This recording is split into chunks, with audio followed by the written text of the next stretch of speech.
stories. He is quite a guy. Sit around the campfire and hear him tell his tale. Some may be able to relate to him quite well. We're all just people looking for a place to go. Well, Sty has made one, and it is quite a show. Come meet Sty. He's quite the guy. If you're feeling lonely, come and make a friend. If you need a story, on Sty you can depend. His voice is soothing like a lullaby. Sometimes he brings a tear to my eye. Sit around the campfire and hear him tell his tale. Some may be able to relate to him quite well. We're all just people looking for a place to go. Well, Sty has made one, and it is quite a show. Come meet Sty. He's quite the guy.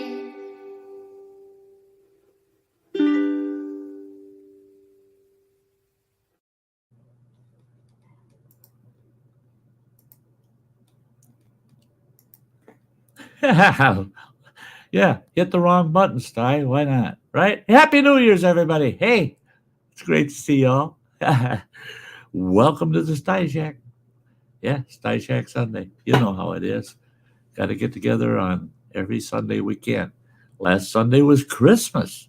So it wasn't technically a Sty Shack Sunday. It was Christmas at the Sty Shack. But here we are. New Year's Day. New Year's Day. I mean, January 1. This is the first day of a really good year ahead of us, right? We're going to make a good year out of it. I got someone in the basement just nodding their head. Yeah, we're going to make a good year out of it. You betcha. You betcha. Make the best of everything, even in the worst case. Let's make the best of everything, okay? Hey, this is the chance, guys. Share it out. Get your friends. Come on over. Let's hang out at the Sty Shack for a while. And like I said, I got somebody in the basement. I'm going to pull her up here with me. We were having a little bit of a chat back in the green room before the show started. And I looked up and I go, whoa, it's showtime. So I threw her in the basement. Well, I'm going to pull her back up. There she is. There's Gemma. Hey, everybody. It's great to see you, Gemma.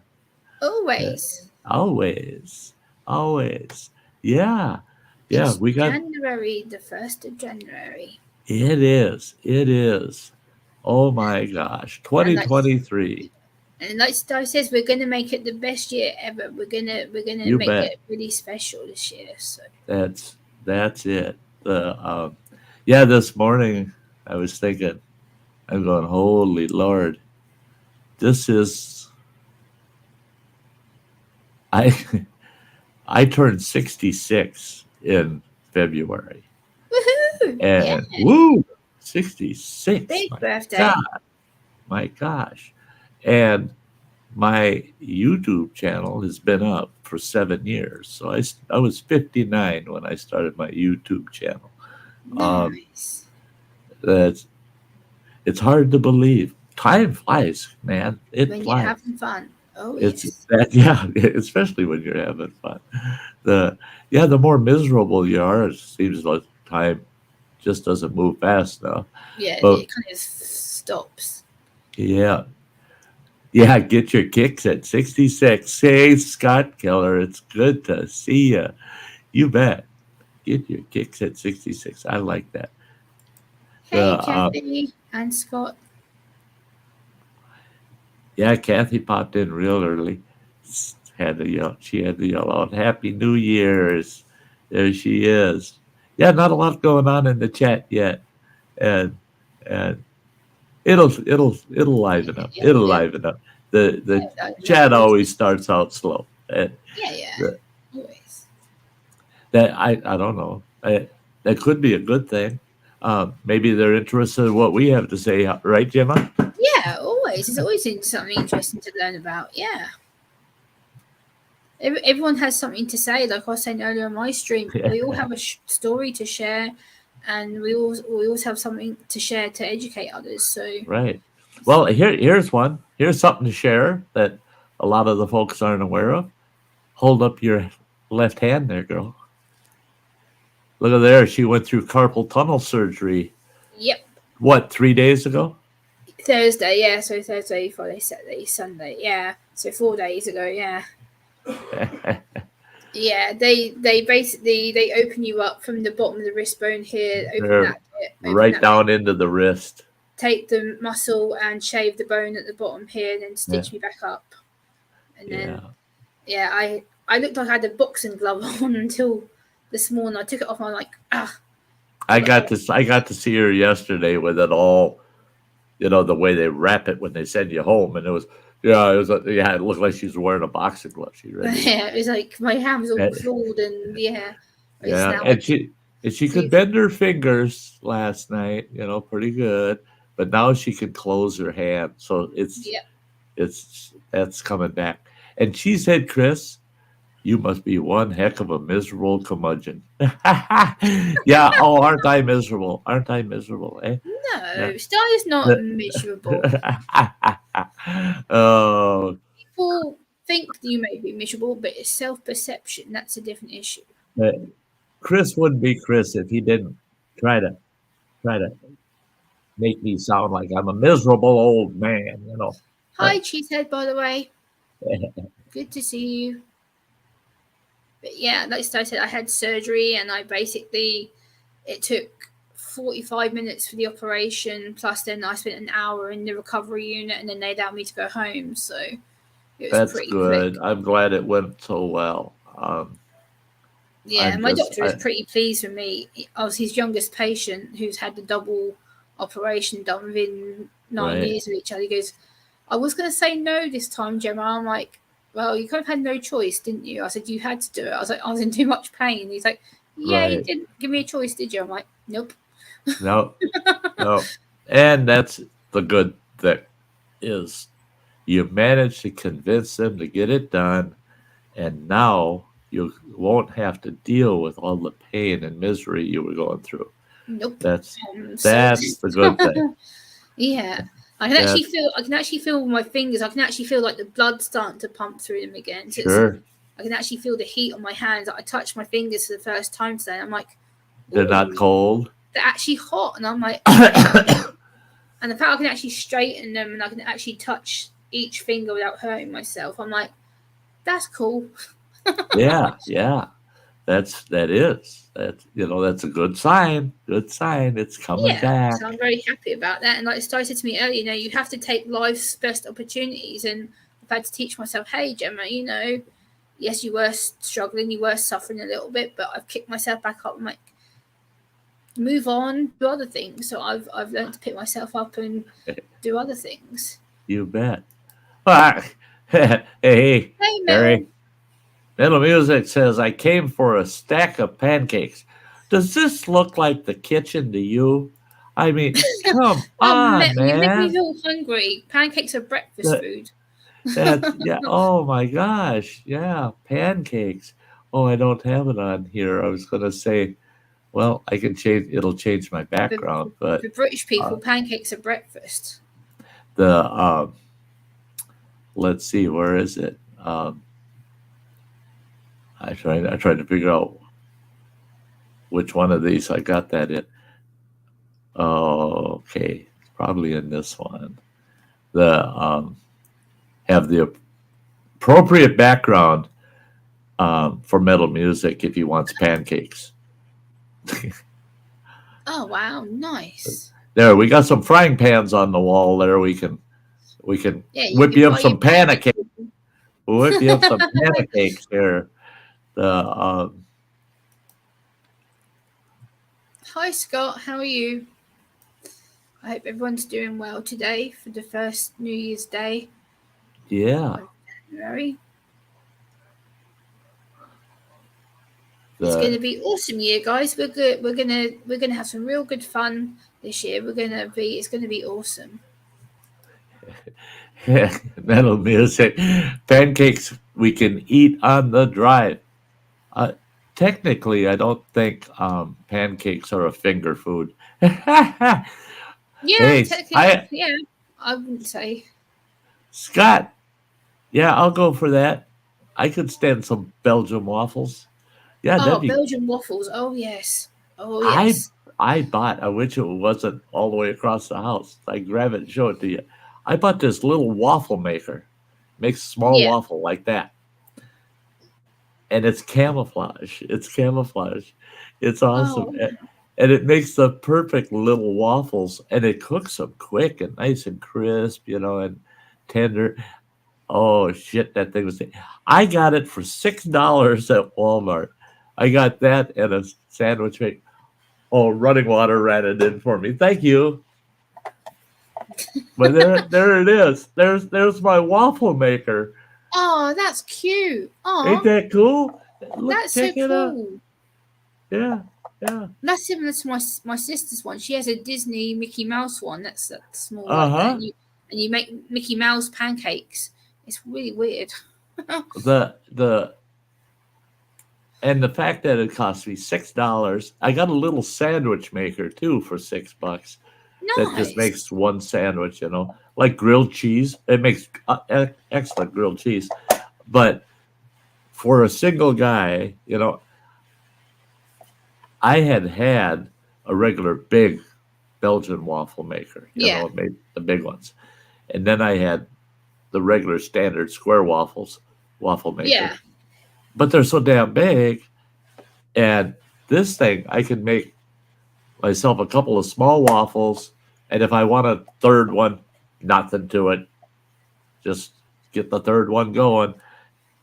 But for $6 a piece, I couldn't pass these up. They're I saw those, and it was funny though because I was looking at the sandwich makers, and Yeah. all they had were what I called soft colors, So I got a kind of blue one, and I'm Yeah. holding. I put it in my cart, and this gal comes walking up. She's looking at them. She goes, "Oh, those are so neat." And I was wearing camouflage that day. She goes, "You ought to get the waffle maker because it matches your outfit." I go, "What?" She goes, "They're down at the bottom there." And I bent over, look, and there's that Yeah. camouflage waffle maker. I grabbed one and I go, "Oh my God, I gotta have it. I gotta have it." Hell So, yeah. yeah. I Hey, know. Kathy, how was my Christmas? Hi, Kathy. My Christmas day was wonderful because I spent 8 hours on here live Christmas Day. Had 300 and some people show up, popping in and out. People's yelling "Merry Christmas." We had a good show. We had a good show last Sunday. It was a blast. But it was just my boy Running Water and I here for Christmas. So Christmas Eve, we had barbecued meatballs and cocktail wieners and Oh, and yum. and all kinds of salads and stuff like that. Easy, Yeah. quick food we could eat while we played PlayStation all Christmas Eve, him and I. Yeah.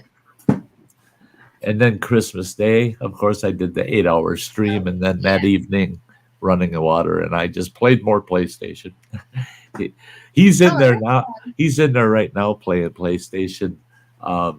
He's getting his office studio. He's got a room that he's putting a studio in, kind of like mine. Oh, Um, nice. and he's setting it up for computer gaming, and he does the graphic arts on the computer and stuff. He's Yeah. setting that room all up, and there's a lot of things in our living room that need to go into that room, but he had to get that room all squared away. Well, he's got it all done now except to break down all these boxes that things were in, because all Yeah. of that stuff was all brand new in the boxes, and he had to take them out, build them, set them up, all that. Plus, he had 2 guitars, a banjo, a mandolin, and a steel guitar, And so he's taken all of his instruments out of their boxes and hanging those on the wall.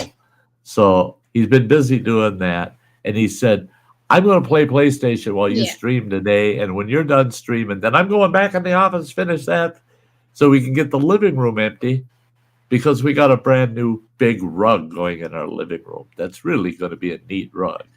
It's got like a cottage on it. Nice. I don't know, bears, animals and stuff on it. It's kind of plush. It'll be nice to walk on. So that's cool. Sweet. Mr. Fulton is in the house. Happy New Year, Uncle Sty and Gemma. Hey, thanks, Mr. Fulton. Hi. Yeah, metal music. Yeah, we're talking food. Yeah, he's getting hungry. Hey, Naju Free. Great to see you. Happy New Year's to you too. It's going to be a good New Year's. I believe it is. Yes, absolutely. Oh yes. Yes. Hey, Naju Free. Yeah, right back to you, Naju Free. That's always, yeah.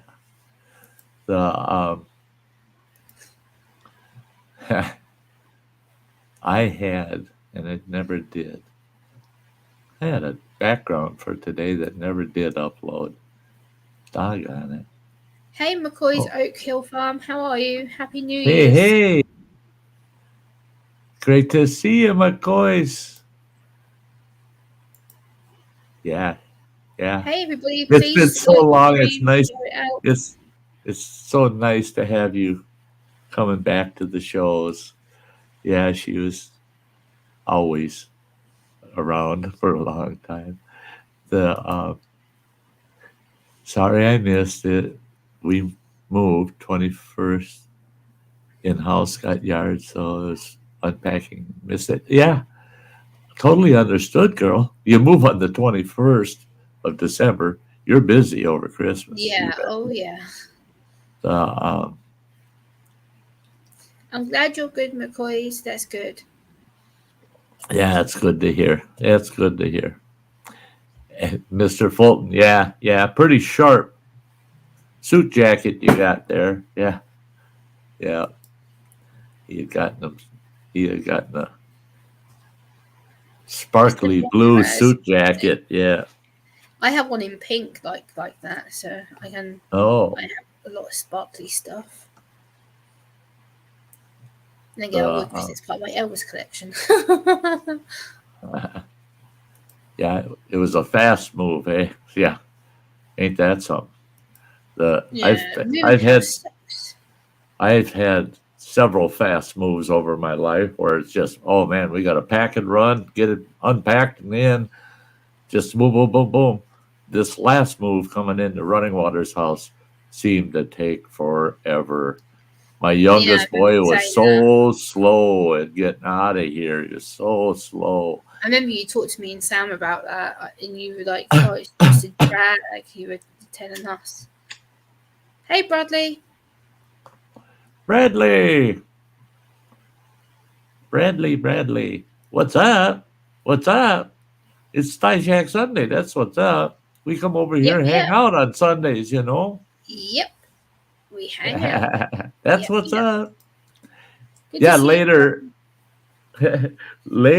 Later, I was telling Gemma a little later in the show, I'm going to play one of the videos I had made a while back, and one that some of you probably saw it, but there might be folks watching that hadn't seen it, and it's all my fails and failures, the kind of thing. Yeah. Over the last 6 to 7 years on YouTube. It's not many of them, but it was just a short, about 10-minute video. I'm going to play that sometime during the show today, just so that you can take a look. Look at me when you watch that video, and you can see the transition through the years, how I have changed in 6 years. It's great to see Justin. It's awesome that you're here. New Year's 2023. Oh my gosh. Oh my gosh. The Yeah, I found out today that yeah, we got our Social Security increase for the year. I'm not gonna bitch. They bumped my Social Security up by $110 a month. So Nice. so yeah, I can find something to spend that $100 on. Oh yeah, I Yeah. bet. Mine got bumped up by £35 a month. So I'm Yeah, not even that. I mean, yeah. it's better than nothing. Where did 2022 go? As far as I'm concerned, It went bye bye. my 2022 can go to hell. That's where Yep, it can mine go. went bye bye. Yeah, yeah. I try not to think of 2022 anymore. Everything that seemed like the world was going to hell, and so was my life. I mean, yeah. I don't like 2022. Out of my 66 years, I think 2022 it's in the top two of being the worst years of my life. Yeah. Yeah, 2022 goes bye bye. Need a new kid? LOL. Huh?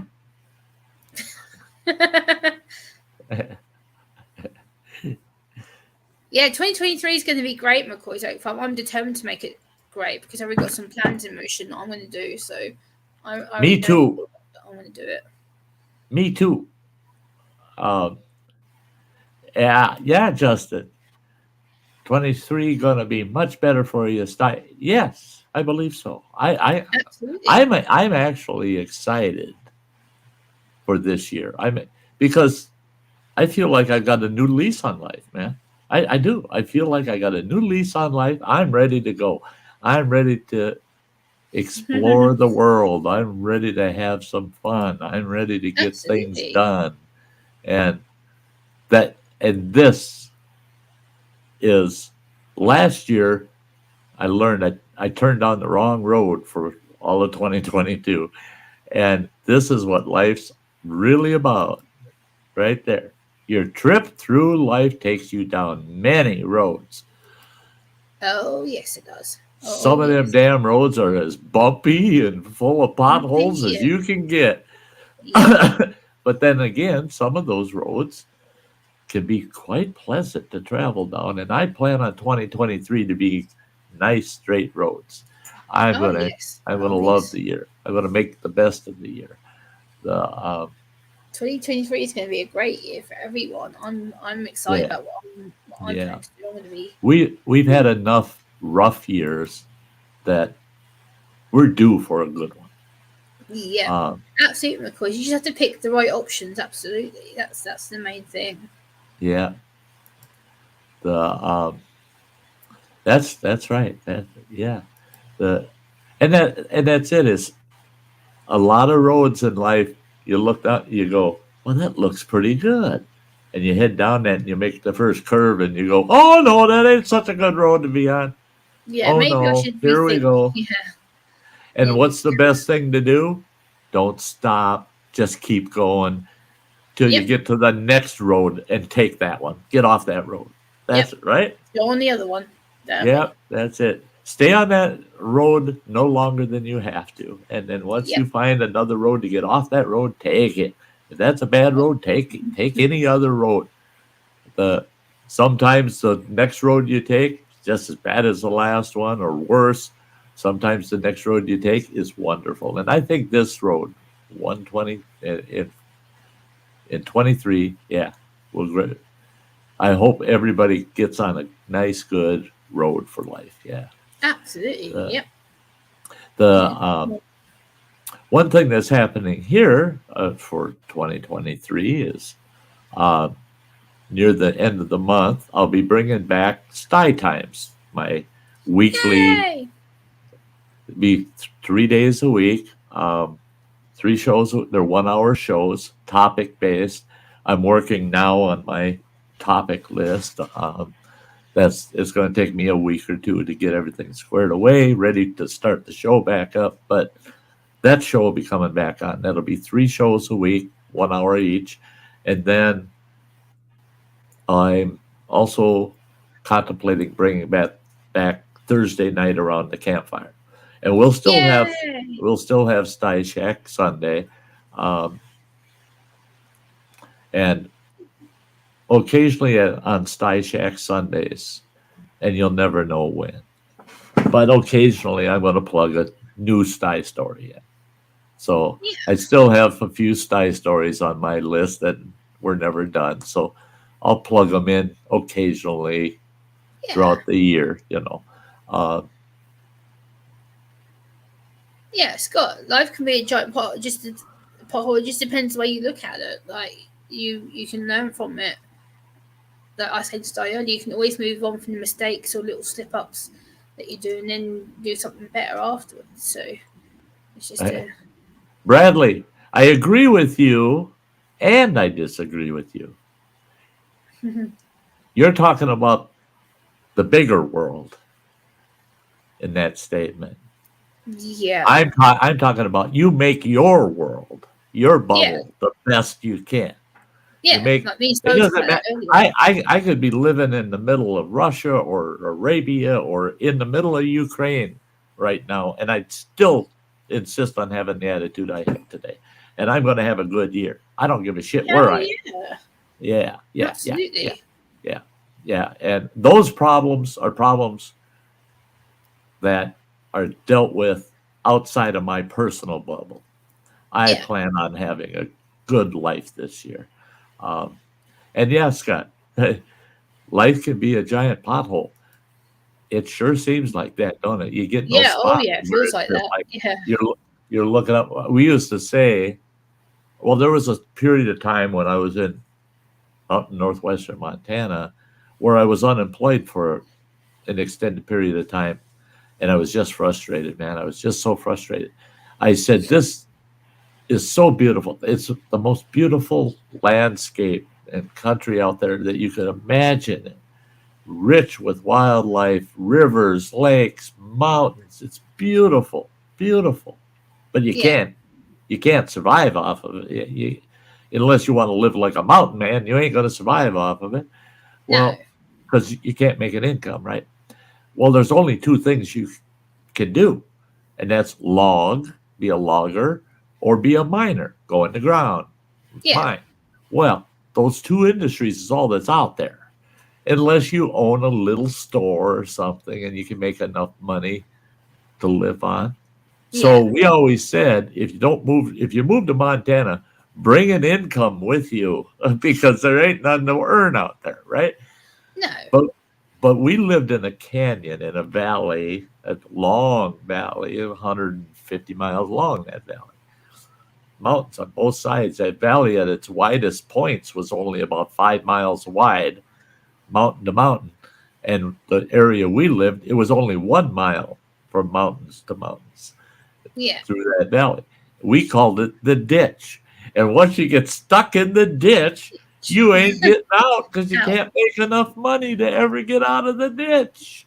Oh yeah, Well, I got out of the ditch one day. I said, I don't care if I got once I had enough money for gas in my vehicle, I loaded that son of a gun up. We were talking about making quick moves earlier. That was one. I had yeah, that yeah. I had that car and I had a boat on a trailer. We filled the boat with all of our belongings and the car with everything we could and us. We're all packed in there tight. And I got the hell out of there. I drove 2,000 miles away to get the hell out of Dodge.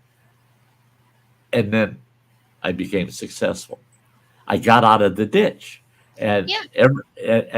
there were some people that I left out there that felt bad. They felt stuck in the ditch and they said, we don't know how you managed to get out. We wish we could. I said, the only way to do it is give up everything, grab what you can carry, and get the hell out.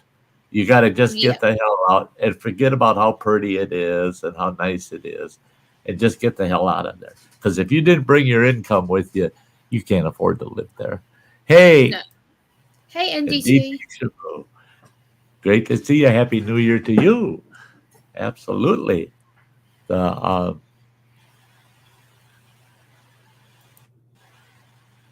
there you go. Yeah. Yeah, yeah, that's it.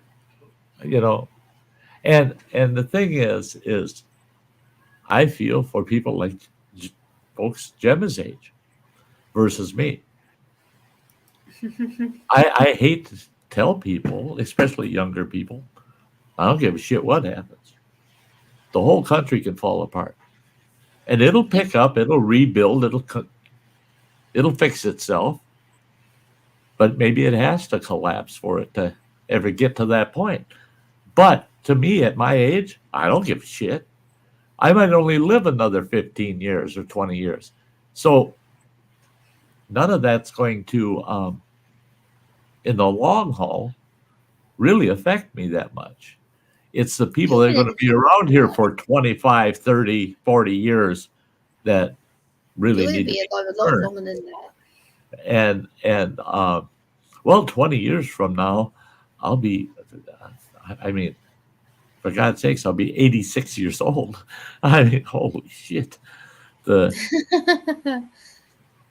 Yeah, you're one of the strongest people I know. Though I know this, I know for a while you'll probably survive way into your late 90s or past that. I know you. There's no way you'll go before that.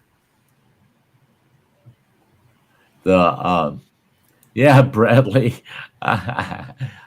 Once it pops up on my StreamYard chat, I'm gonna post it up there. Yeah, my one's delayed. So I'm just now getting comments put. Yeah, certain ones. McCoy's. I was oh,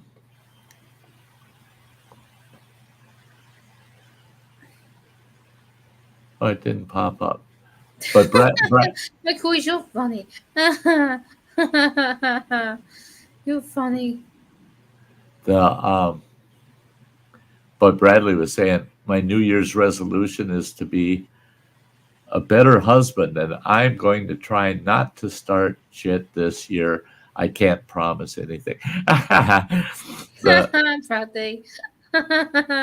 Yeah. It can work both ways, though, Bradley, because it can be the woman can often start trouble as well. So it's not just the husband that could start trouble, an argument, or a disagreement. It works both ways. It's both the man and the woman who start the trouble.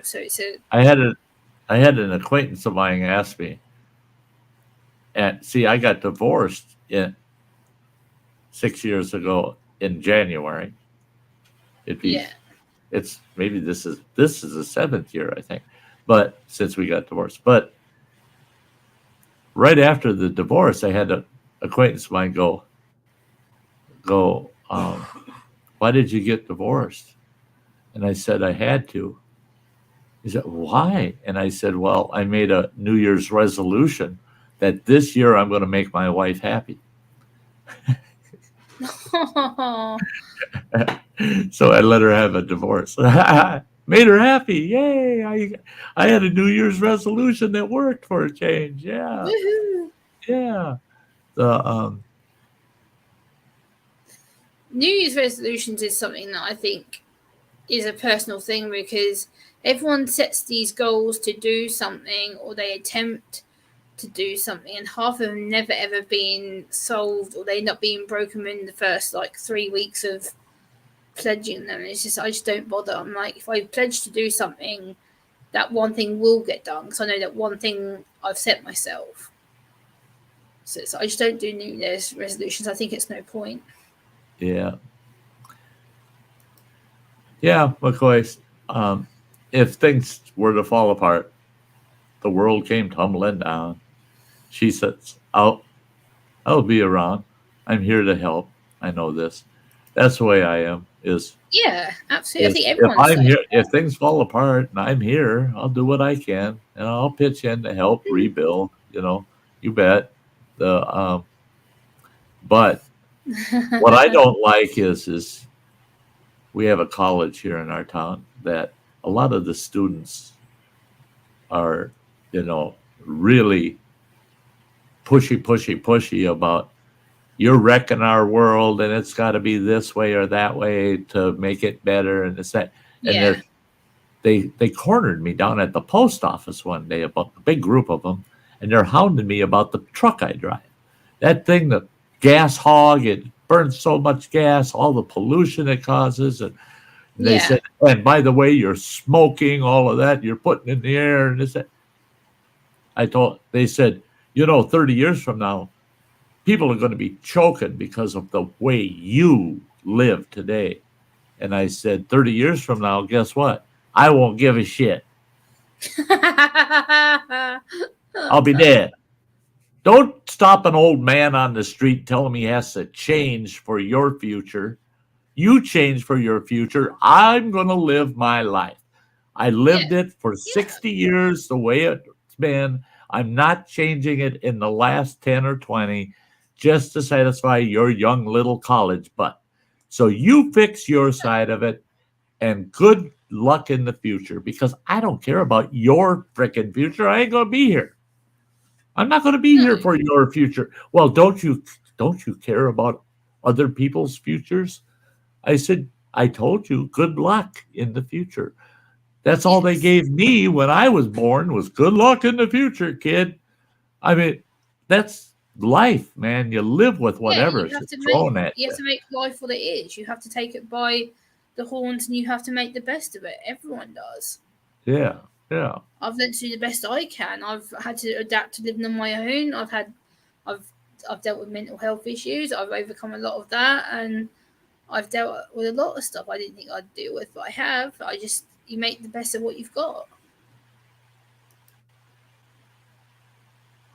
How come you got the great outdoors covered up with other backsplash? I don't know what you're talking about. Me? I don't know, brother. I have no idea what you're on about. Yeah. I have no clue. That one I don't get. Yeah. Yeah, McCoy's, unfortunately, people like to target young people or people in my age. They say, oh, you have no idea about life, you have no respect for your elders. Actually, that's not a right statement, because I've been raised with elders most of my life. I have the utmost respect for my elders. I've been brought up with elders most of my life, so I know full well how to respect them. So it's personal perception. Justin, that's good. Should ask how much pollution all their electronics and heating and cooling their college creates. Hey, oh yeah, their college, they're leading edge, right? They put up all these solar panels. They had that huge solar farm kind of thing going on, and it powers one of their little buildings. This little building, that's all it does, is it powers that little building. Yeah. If the sun is out, I mean, because the batteries that they charge up don't last long enough. We get spells for a week without sunlight, and that building, no, it's drawn off the power company. But my son works over there at that college. Yeah, the college buildings here are awful. It's what we have over here, they're absolutely awful. Yeah, but he's maintenance and custodial work. Okay, and he said, for all of these students they have that are green, got to protect the planet, the hell with people, we got to protect the planet. He says, not one of them. He said, they take the garbage out, there'll be 40 bags, big bags of garbage. Yeah. 1 bag of recyclables. He says, you tear those bags of garbage open, they're full of the recyclables. They're not even doing that. They don't practice what they preach. And he said, it's so frustrating. It's so frustrating. Hey, Owen, sorry to hear you're in the hospital. Hey, Owen.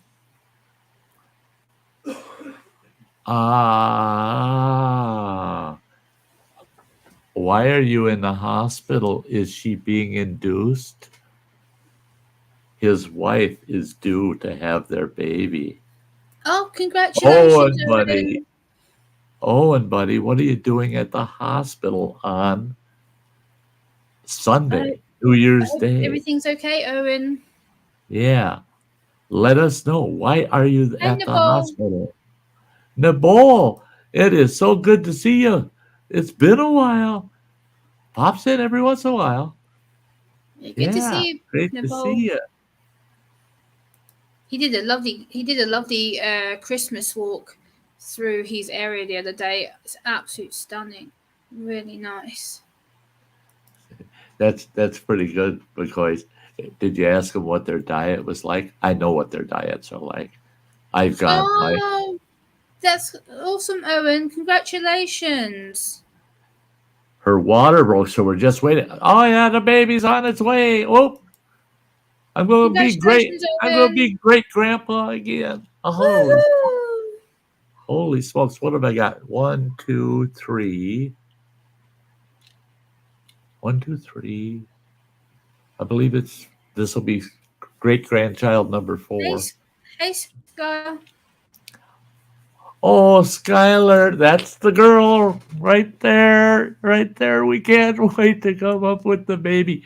Make sure it's good weather. Don't you haul that grandbaby of mine up here in bad weather. Don't do it. Don't do it. Hey, I want to Kevin. see the grandbaby, but do it safely.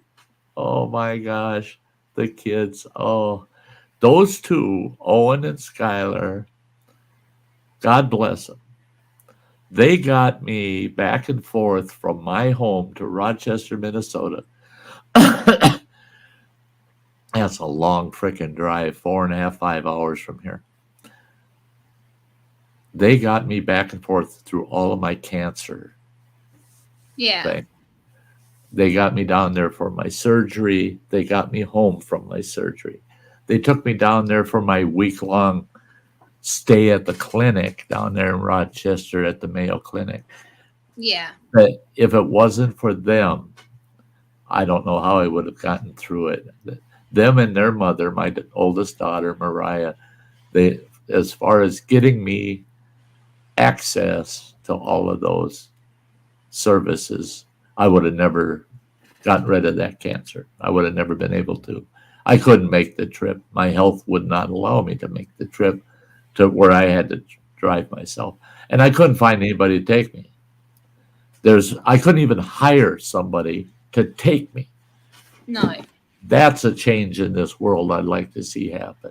Doggone it, if a person needs medical care, there should be a way to get them to where they need to go. Oh, yeah.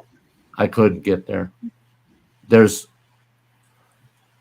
all of the medical transportation companies, services that are available. I contacted every single one. I even contacted those out of my state. Hey, Peppers. Every one of them said, no, we're booked. We can't, we won't, we can't do it for you. It's just terrible. It's great to see you, Peppers. Great to see you. I don't know if you heard, Peppers, but yeah, Sty's going to be great grandpa again for the 4th time. Yeah. Woohoo! Right Yeah. now. She's in there having that baby right now.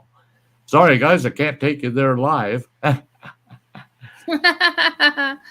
Congratulations, Owen. That's amazing. I hope everything goes well with the birth and everything. That's amazing. Things are going well for those two kids. I mean, they're such a young couple, and they got their first home. They were living at Owen's mother's when they first got married, and they got a house. They moved into their own place, got settled. They got all settled and comfy, and now she's having the baby. So everything's coming together for them.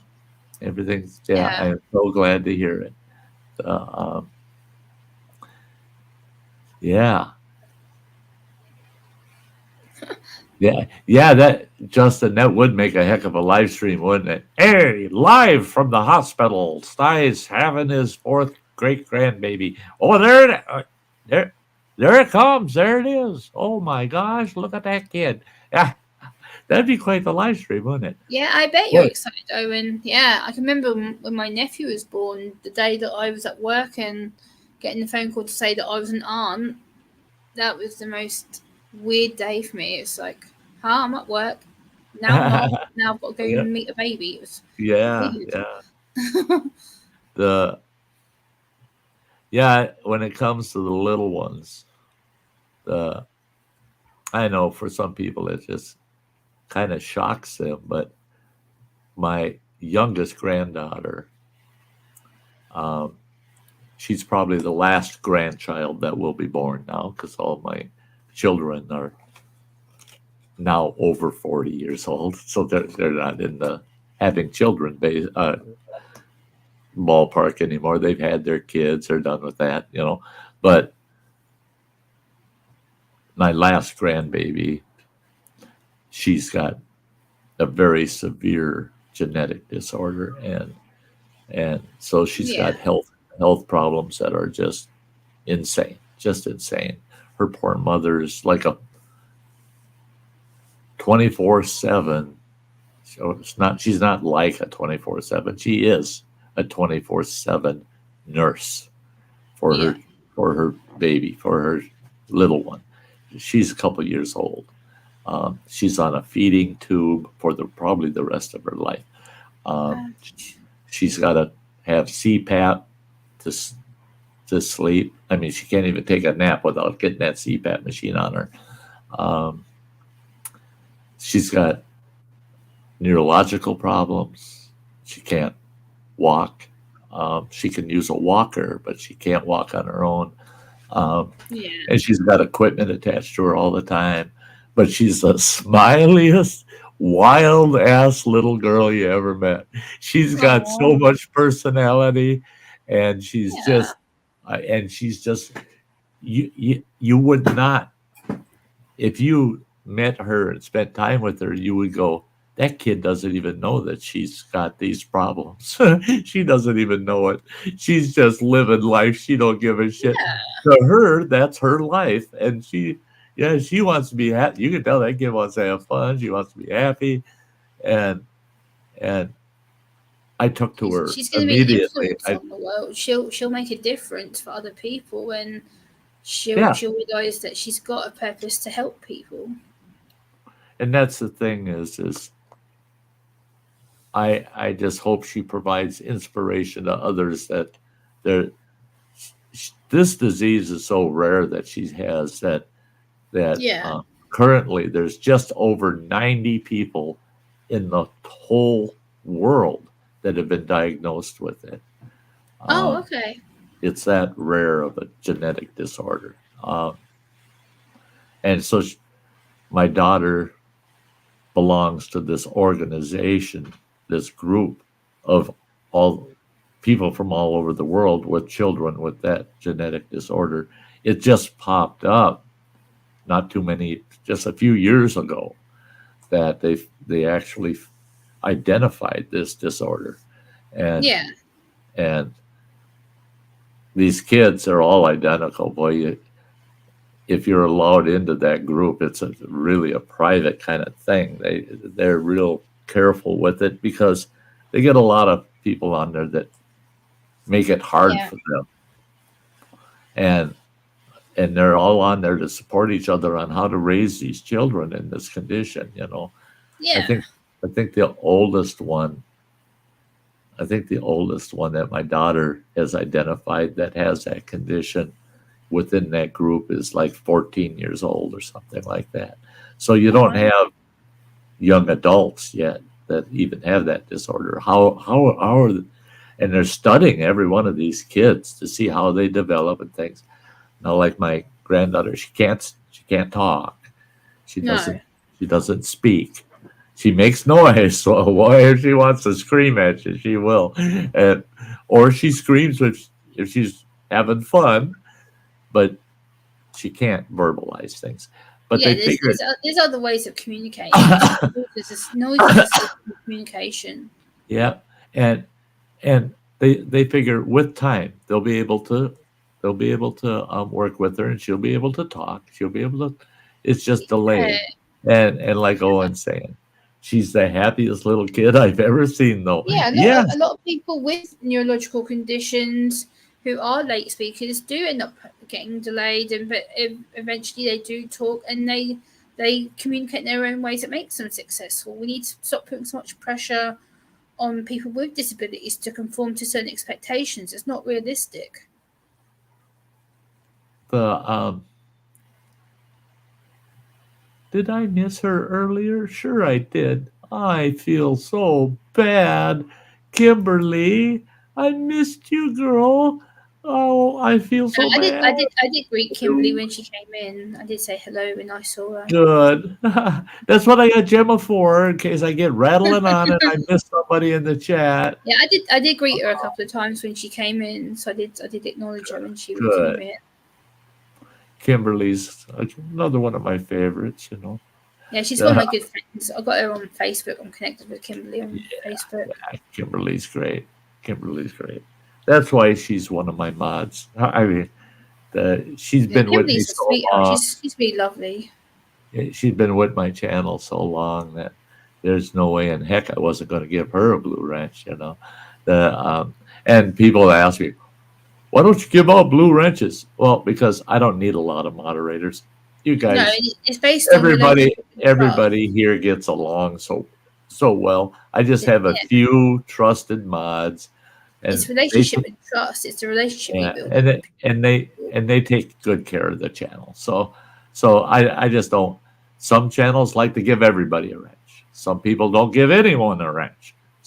I'm one of those guys that gives a few core people that have been with my channel for years. I give them a wrench because they're here frequent enough and they know what I would mod. They know what I would say no to. So we know what to do and what not to do. I did have one individual that got modded a couple of times, and then they messaged me and so keeps blocking my comments and this and that. And I said, oh, no, she's not doing that. And he goes, well, yes, she is. I can tell it's her. I said, no, I'm doing it. And he said, no, I said, if she's the one clicking the mouse, it's me she's doing it for. Yeah. So I modded you. Yeah. Don't blame her because she's only doing what I wanted her to do. So don't ever blame my mods for their actions. Blame me. No, because we only get rid of comments that we're told to delete, and then we don't usually ban people or block people unless we're told to. We wait for the stream owner to tell us. Yeah, that my mods, they'll put people on timeouts, and then they'll ask. We do timeouts, and then in the end, if it gets to a removal, then we wait for Sty to tell us to do it. Yeah, they'll ask me, do you want me to block them? You know, we ask first before we do it. We ask, They'll kick me a PM and say, should I block that person? And then I'll PM them back. Yeah. Or else I'll just write on the stream, go, yeah, go for it. And then the next thing you know, no, they're not there anymore. Because you don't know what I'm telling them. Yeah, go for it you know. Yeah. We wait for instructions. We wait until the stream owner tells us what to do. So like I'm saying, my mods, and Jem is a mod, my mods, that's me, guys. That's me. Don't ever blame my mods. Blame me. Yeah. It's about being respectful is what it is. We wait for permission. We don't just block or time out people. We time them out, we warn them, and then we do it again. We time them out, and then we'll message Sty behind the scenes and say, hey, what do you want us to do? Block, ban, and then he'll tell us what to do, and then we do it. Yeah. That's it. We don't just do it on the sake of it. We do it because there's reasons. So,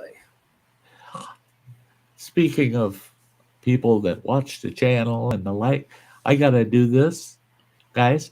It takes less than a minute, so because memberships are way down. So, but I gotta shout out my members that are there. They're great. They've been sticking with the channel a long time, and they're awesome supporters, awesome channels.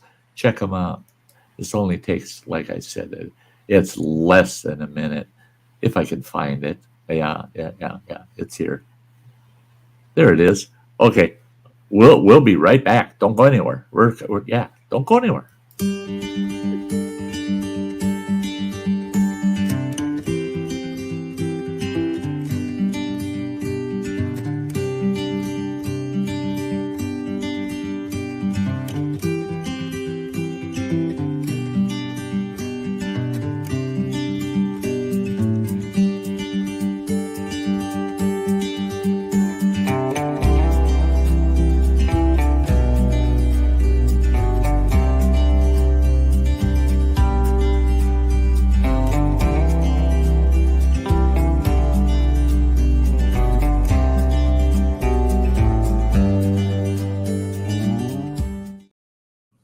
See, that was pretty painless. They're great folks. They are awesome, awesome folks. They support the channel. I suspect I'll see memberships increase as the channel gets back to its old self. Um, I don't blame anybody. I don't expect anybody to become a member. But if you decide that you want to become a member, think about it. There's 3 tiers. The real cheap one, that's a hiker. You're just supporting the channel with about $5 a month. Then the second tier, if you're in the second tier as a camper, which Kathy Bates is right now, for 3 months consecutively, you get a Sty Shack T-shirt with that says member, that you're a Sty Shack member, a hiker. And if you're an outdoor lover, that's the highest level, for 3 consecutive months, I'll get you a Sty Shack hoodie with the Sty Shack logo on the back and the emblem on the chest that says that you're a member, an outdoor lover at the Sty Shack. So just a little plug for memberships. Enough of that business. Now that the business part of it's out of the way, business part of it, right? Because everybody knows Sty ain't here to get rich. I don't expect to make an income off of YouTube. No. Everything that comes in from YouTube, now, like last Sunday, the channel made $45 last Sunday. That's my cut from after YouTube takes their cut, and made $45. Well, that goes into my YouTube fund, and that helps pay for camping trips, equipment, studio improvements, overhead. It all goes back into YouTube. I figure every YouTube dollar belongs to my audience, so I want to use it towards my overhead costs to provide for my audience. So that's what that's for. It'd be pretty interesting if during this stream, all of a sudden, Owen says, "The baby's here. The baby's here. All is well."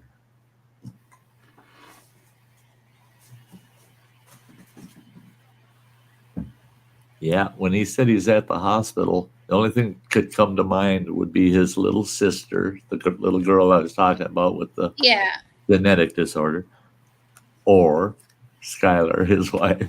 She's having the baby. Yeah, I'm glad to hear it's Skylar having the baby and not little Fawn. That's my my youngest granddaughter's name, Fawn, like a little baby deer, Fawn. Yeah.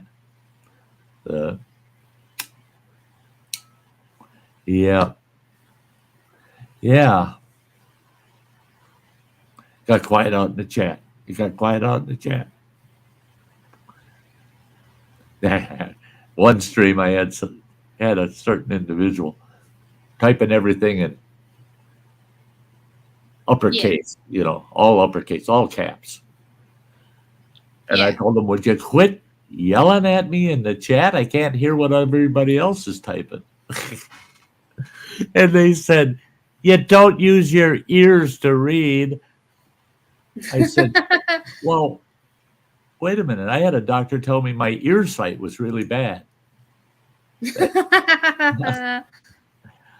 Gemma, what are you doing? Don't be doing that, you goofball kid.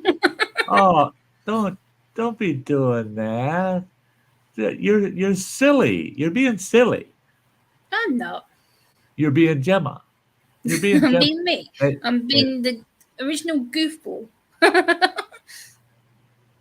Yeah, Najrukui. Isn't that a beautiful name? Well, Sty deserves more than that. Like, he does a lot for people, and especially with me, he's been absolutely a star with me, especially recently with everything. And he does a lot for people that people don't see. So, but I'm one that, and it's just from my life's experiences, that money makes life easier. Yeah, of course. make people happy. It No, not necessarily. No. doesn't make people happy. It makes life easier. And what makes people happy are other people. And Yeah, absolutely. and that's why everybody out there, I mean, yeah, you're priceless, where your donations to the channel and your help to the channel really make life easier for me. I'm on a very fixed income, but um, Yeah. I'm here. I'm like I said, it goes into the channel. And thank you so much, Gemma. Welcome. It's, Yes, this is the thing that Bob Sty is very humble. Like, he doesn't like us doing it, but at the same time, his time, his effort, his friendship needs to be appreciated because he puts in a hell of a lot of hard work for all the rest of us. Even when he was sick, he was on calls with me, on calls with Sam. He was behind the scenes working with people when he was ill. So the least we can do is show a little bit of appreciation and respect back. When even he was ill, he was still doing phone calls, still doing streams, masking everything, and yet he still did it. that's because being happy is the best medicine. I mean, Yeah, of course, absolutely. Yeah, I agree with you there. you do whatever you got to do to try to stay happy. Yeah, oh yeah. I there ain't enough happiness, man. No, It that's the just reason ain't. why we do support Star that we do, because he does bring a lot of people happiness, and he's helped change my perspective on a lot of things. And even when I haven't felt well with my hand, he's like, you're going to do better things. You're going to struggle for a little while, but I'm still being positive. I'm like, yeah, it may suck, but I'm happy. I'm good. I'm home. I'm not stuck in hospital. So that's the benefit of it. Yeah, So, absolutely. The yeah, yes, do what makes you happy. The I've had people just down. I mean, they're just down. They say, "Oh yeah, it's such a bummer. I feel so down." And I go, "Well, what makes you? What would make you happy?" You know? And they sometimes will say something that's totally unreasonable, and you go, hmm. "Okay, that's not something you can achieve right now. What's something else that would make you happy?" And they think, and they go, "Well, this," and you go, "Oh, well, that's simpler. You can actually do that. So why don't you do that?" Yeah. Because I feel so down. No, no, no, no, no, no. Let's not talk about the downs. Let's talk about what But makes you happy. positive, And if yeah. that'll make Bits you you can happy, I change. want you to do that. Yeah, it's You bits go that you do can what change. makes you happy. Yeah. Yeah. Like Sty Yeah. taught me, when I was struggling with my health, I thought, yeah, I can either sit here and mope and be stupid and feel sorry for myself, or I can kick my own backside and be happy and go, well, actually, that's minor. I've had one little bad thing compared to all the big good things I've had. So it's choosing to choose the good things rather Right. than the one little nasty thing that I've had. So it's Yeah. perspective. Yeah. The take advantage of those things that do make you happy, and give those special attention, because it's so easy, the things that don't make us happy, to put all of our attention on that. Yeah. And so but what a little something makes you happy, it's like, yeah, I was happy in the moment. No, no, no, make that happiness stretch out farther. It takes a lot of that other stuff out of the picture then. Oh yeah. Yeah. The yeah, we can only help people to a point. Yeah. You can only People need help to put so in far. the Yeah. work, put the work in. That's it.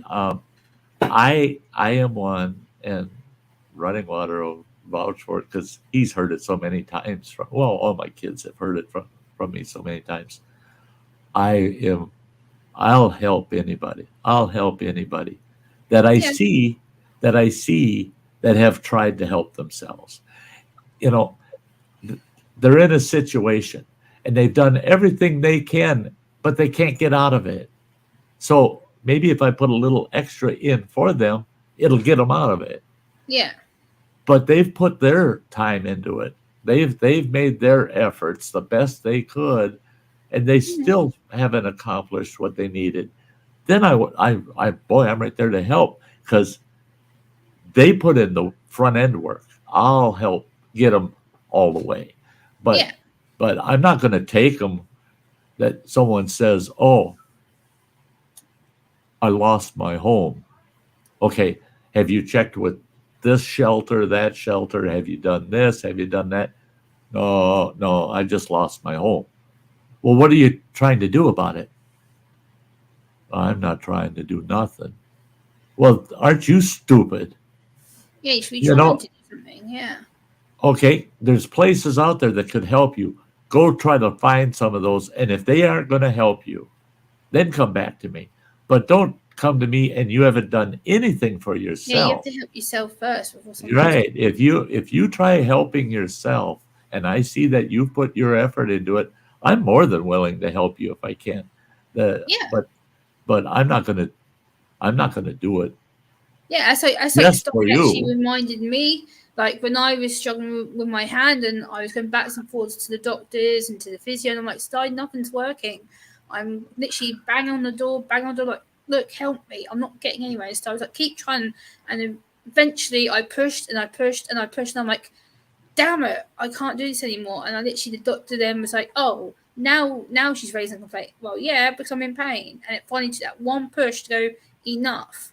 And I did it. If it wasn't for Sty, I'd probably still be waiting. I had to push and push and push and push so many times till I got the answer that I wanted. So you can't It's give up, otherwise it doesn't work. and I like what Nicole's saying. Sometimes help is just giving time and caring.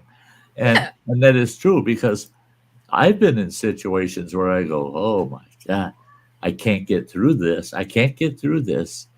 And somebody took the time to encourage me and say, I think if you could just force yourself to do it just a little bit more, you're going to make it. You're going to do that. And I would say, but I don't think I can. But I think you can. They're lifting you up and yeah, giving you that moral support and that push. yeah, And oh yeah, up you go, and you're on your feet, and you get it done, and you look back and you go, thank God that guy was there to pat me on the back and say, you accomplished this and this and this in the past. You can get this too. I know you can. I'm here with you, buddy. You can do it. And you do it. And you go, yeah, it didn't cost them anything except to say, I'm there for you, man. If you got any more problems, get back to me, That, yeah, there's a lot to it. The, yep, that moral support. yeah. That More support, moral just that support. little push, just that little word of encouragement. It actually builds you up so far, and you're like, oh, I can do this, and then you keep on doing it and doing it and doing it, and it just builds up. So yeah, moral support is always crucial. Awesome to see you, Matt J. Hi, Matt. Awesome, awesome. Yep. Already ran my members video, buddy, and you're right on it. Matt's great. Matt is awesome. Yeah. Hi, Yeah. Matt. Yep, yep. Yeah. The yeah, that and that's it sure makes life it doesn't make life easier, but it does make it No. better to just have people that are supportive. That people have faith in you, and they make it clear to you that they do.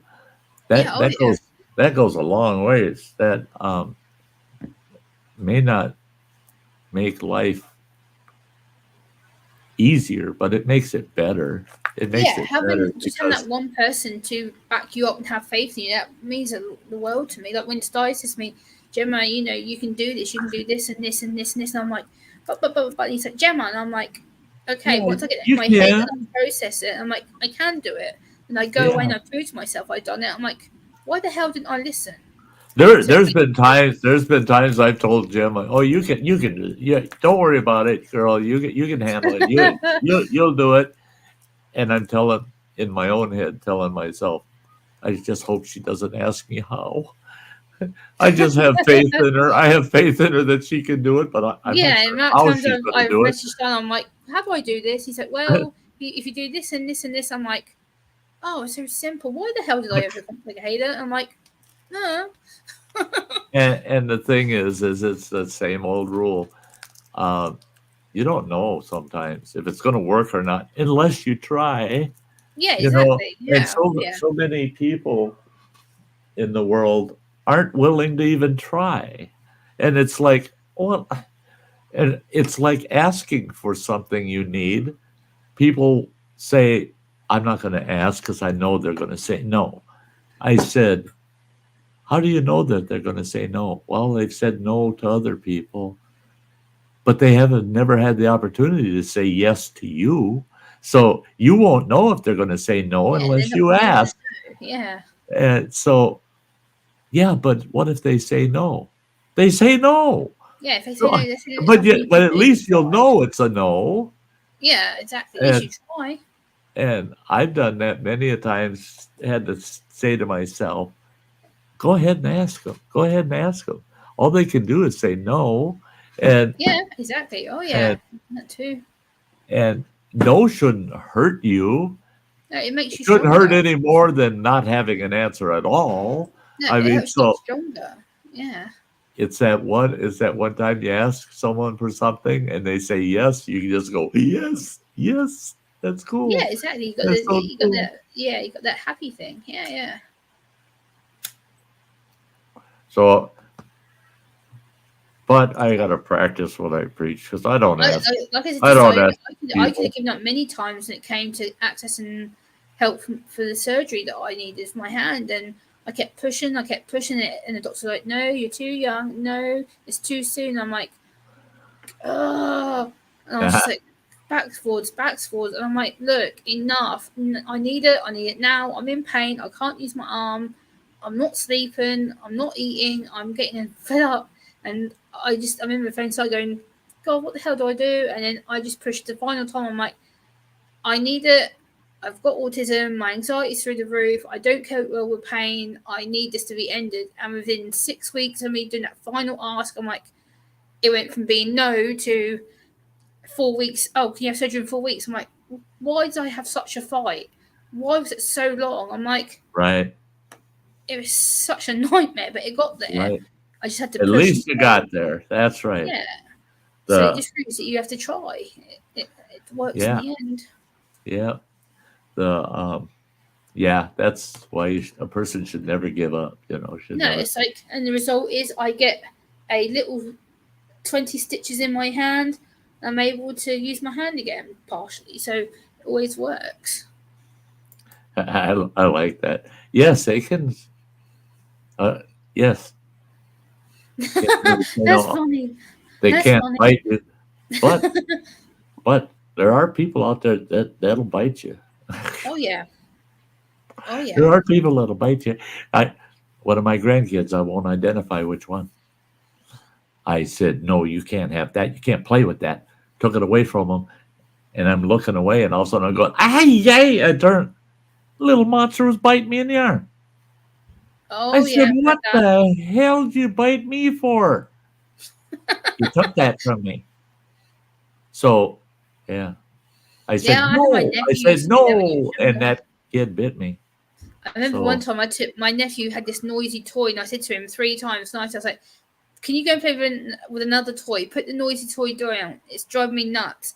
I asked him like 3 times. He's like, no, I like it. No, no, no. And he got to the point where he was shaking it in my face. I'm like, put the damn toy away. And I snatched out his hand like that. And he came back and bit me on the side of the hand. I was like, ah. I was like, what the hell? And he the said, well, you don't take my toy. I was like, no, that's naughty. Don't bite me. I know what you're saying, Nibble. I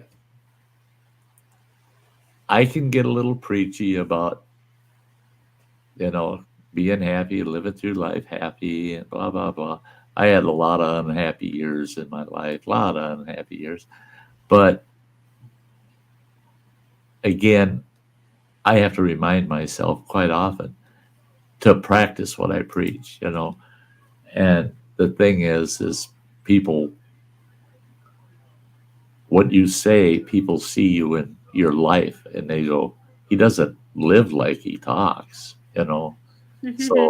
So that's important, you know, setting that example of practice. Don't preach it if you're not going to try to practice it, you know. Yeah, Justin says his cousin's Yeah. little boy was a biter for a while. Them little biters. Oh, yeah. There you go. McCoy, that's I hate to. Yeah, I bit my I, nephew I on the little finger when he bit me. I grabbed his finger. I was like, "You won't bite me again." He's like, "You hurt me." I was like, "Well, you hurt me too." So then he yeah, he yeah, we're stopped. getting a lot of responses that same way. Is bite me, I'll bite you back. That's what I did with this kid. Bit their hand, just not hard, just bit it. Said that doesn't feel good, does it? No. No. I said then don't do it to other people. The the Yeah, yeah, nibbles. Yeah, that's very right. It's hard to apply what you preach sometimes. Yeah. Okay. I I bite a horse back once, man. That hurt. I tell you what, I've bitten horses more than I've ever bitten people in my life. Um, Ouch. I when I'd break a horse because I was into the Squarian thing for quite a long time. I'd take him by the halter, get him down. Horse be just acting up bad, and I pull his head down, look him in the eye. I grab his ear, and he thinks I'm going to pet him, and I bend that ear over and bite him in the ear, or I take him a biting horse. Now I've had people tell. We had a couple of bad biters, and Yeah. um, I had a gal tell me that is the dumbest thing I ever saw. I said that horse ain't going to bite a person ever again. She goes, I would hope not, but she said that horse has been a biter for 4 years. It ain't going to quit now. I said, oh yeah, it quit now. That horse reached over and bit me in the arm. Oh man, Ooh. horse bites hurt like hell. Bit me in the Oh arm. yeah, they do. Yeah. I spun around, grabbed that horse right by the bottom lip, got him right by the bottom lip, and he's staring. He's gonna try to jump until he realized, oh no, his lip is going to get ripped off if he tries to buck around and take off on me. And I got my other hand on his lip and I bit him in the lip. Just bit. Ooh. And I actually drew a little bit of blood on his lip, biting him as hard as Ouch. I could. And then I let go of him. And he jumped around and whinnied. And he was all pissed off, shaking his head. He comes walking back up to me with his head down. And she told me, I can't believe you did that. That was kind of cruel. I said, no, but he learned he ain't going to be biting nobody anymore. Yeah, he can't go around biting people. Yeah. And he never did bite anybody after that. But Yeah, you have to it, it discipline. yeah, yeah, McCoy's, yeah, it's very Yeah. effective. Yeah. The Gotcha. Grabbed his ear and bite him. Yeah, yeah, Justin, that's right. Um, Oh yeah, bite me. rotties can bite I sometimes. put a hand on it in his bowl. So I bit him back. He never did that again. Yeah. See, and that's it, is an animal can relate to that. They know what they just did. Now Yeah. Oh yeah. you do that right back to them. They go, oh yeah, that freaking hurts, man. I Yeah. might Probably get should do it. if I bite, I think he'll bite me again. I don't want him Yeah. biting me You have to again, do so I just won't do that. I won't go there. that. Yeah. Yeah. Nope. Uh, yeah, I used to have fun with the horses. I broke Yeah, one. I love horses. They're one of my favorite animals. I love I, horses. I broke one that nobody was willing to work with anymore, and it was a Morgan thoroughbred cross. Now Morgans are very gentle horses, and they're serious. Morgans are so easy to break, and they're great harness horses. Great harness horses for a buggy, a cart. But um, the thoroughbred net horse is what came out. That thoroughbreds are just nasty anyway. They're fast, lean, great horses, but you got to be willing to handle them. I mean, because they're so tenacious. They just Yeah. that's the way they are. Well, the thoroughbred bred in this bugger just wouldn't let it be broke. It was a it was a half hour battle just to get him saddled up, Yeah. and you get on his back, he'd buck for an hour. He'd buck till he passed out. He was not going to Yeah. let you on his back. So I saddled him up in an old saddle and walked him out in the water. Got him out in the water till the water was up above his belly. Slid up on his back, and he tried to buck out in that water. Well, he can't buck and kick in that water. And the soft lake bottom he was in. And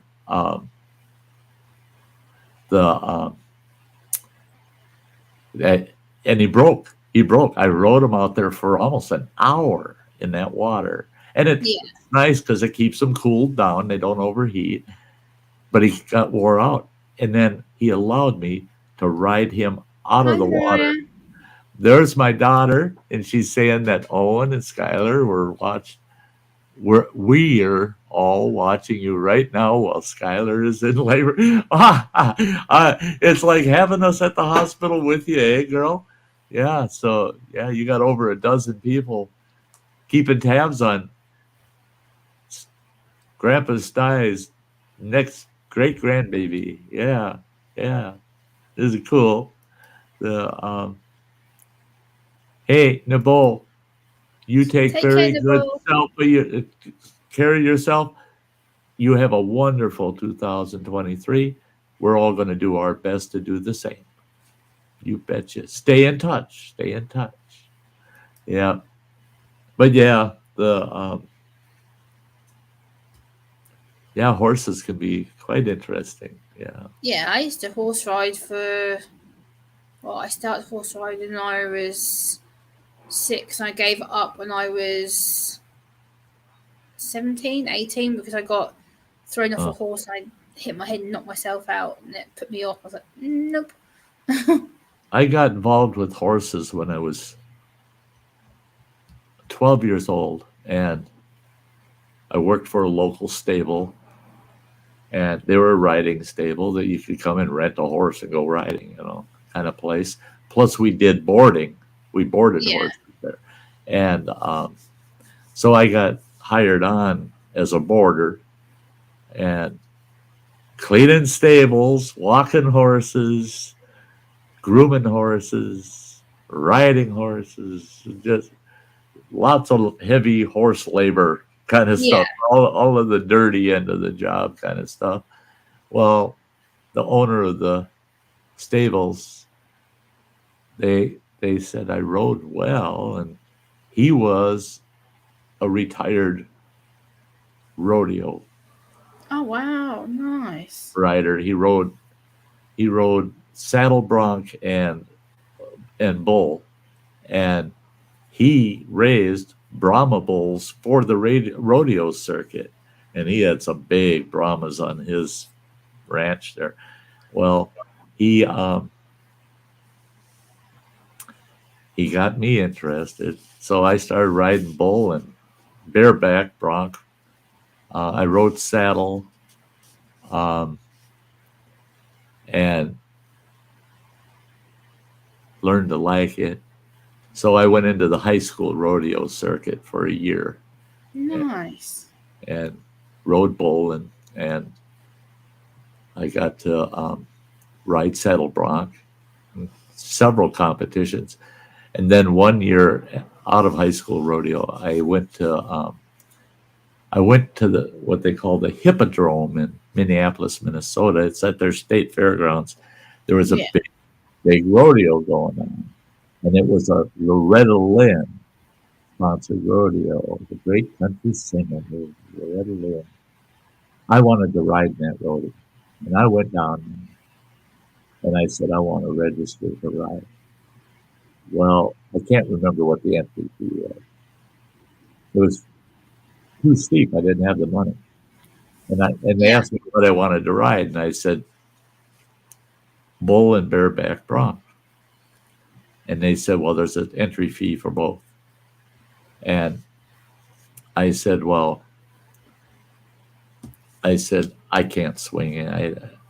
I said, and they said, well, you've got until this evening, it was like 6 o'clock that evening, that I could register. And I said, I'll see if I can scratch up the money and I'll be back. Well, I went and I walked down to the stables, and I'm walking through the stables, and I'm asking anybody and everybody I ran into, have you got a horse in the stable? Have you got horses in the stable? Have you? And they're asking me why, what's up? And I go, because I'm looking to hire on as a stable hand for the rodeo. And nobody was willing to hire me on. Well, then Yeah. this big red-haired fella, he stops me. He goes, "Hey, young fella," he says, "Are you trying to get a job here in the stable?" I said, "I'm trying to find somebody to hire me on to make enough to get registered to ride either bull or bareback."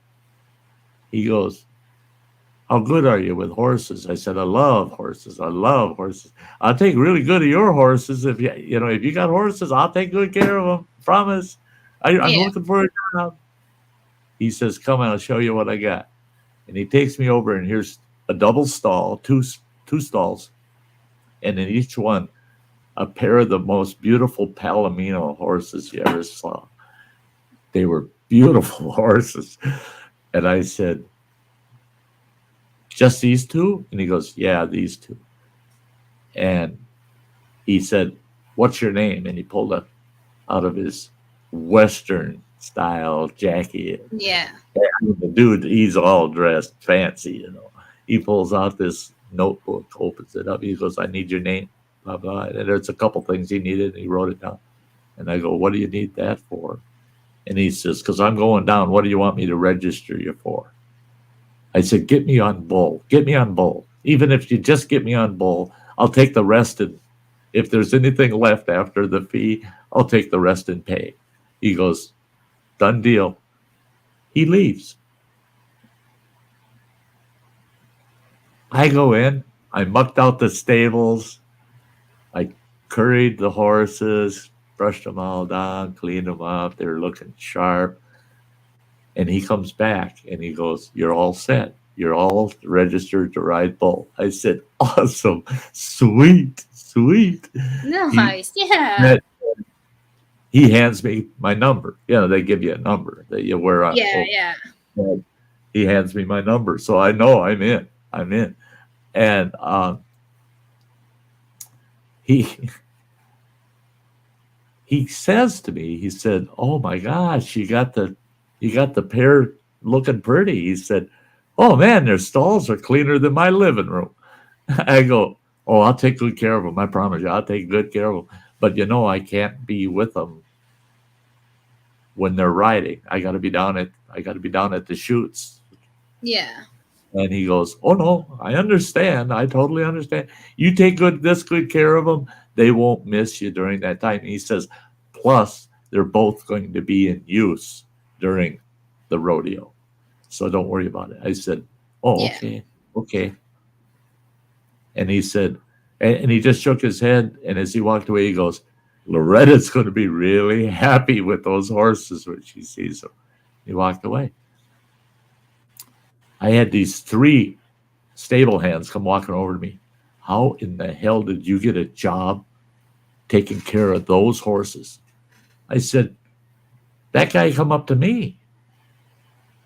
And Yeah. they said, "What do you mean, that guy?" And I go, "The guy whose horses was already." The one guy, he shook his head and he said, "Those aren't those guys' horses. They're his wife's horses." And I go, "Oh, okay. What's she using them for? Barrel racing or what?"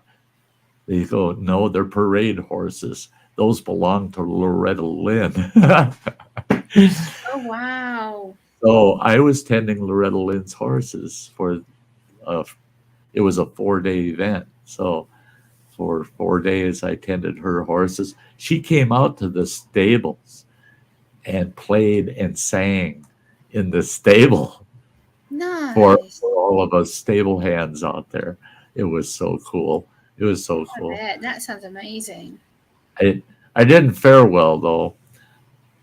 My first ride went okay. I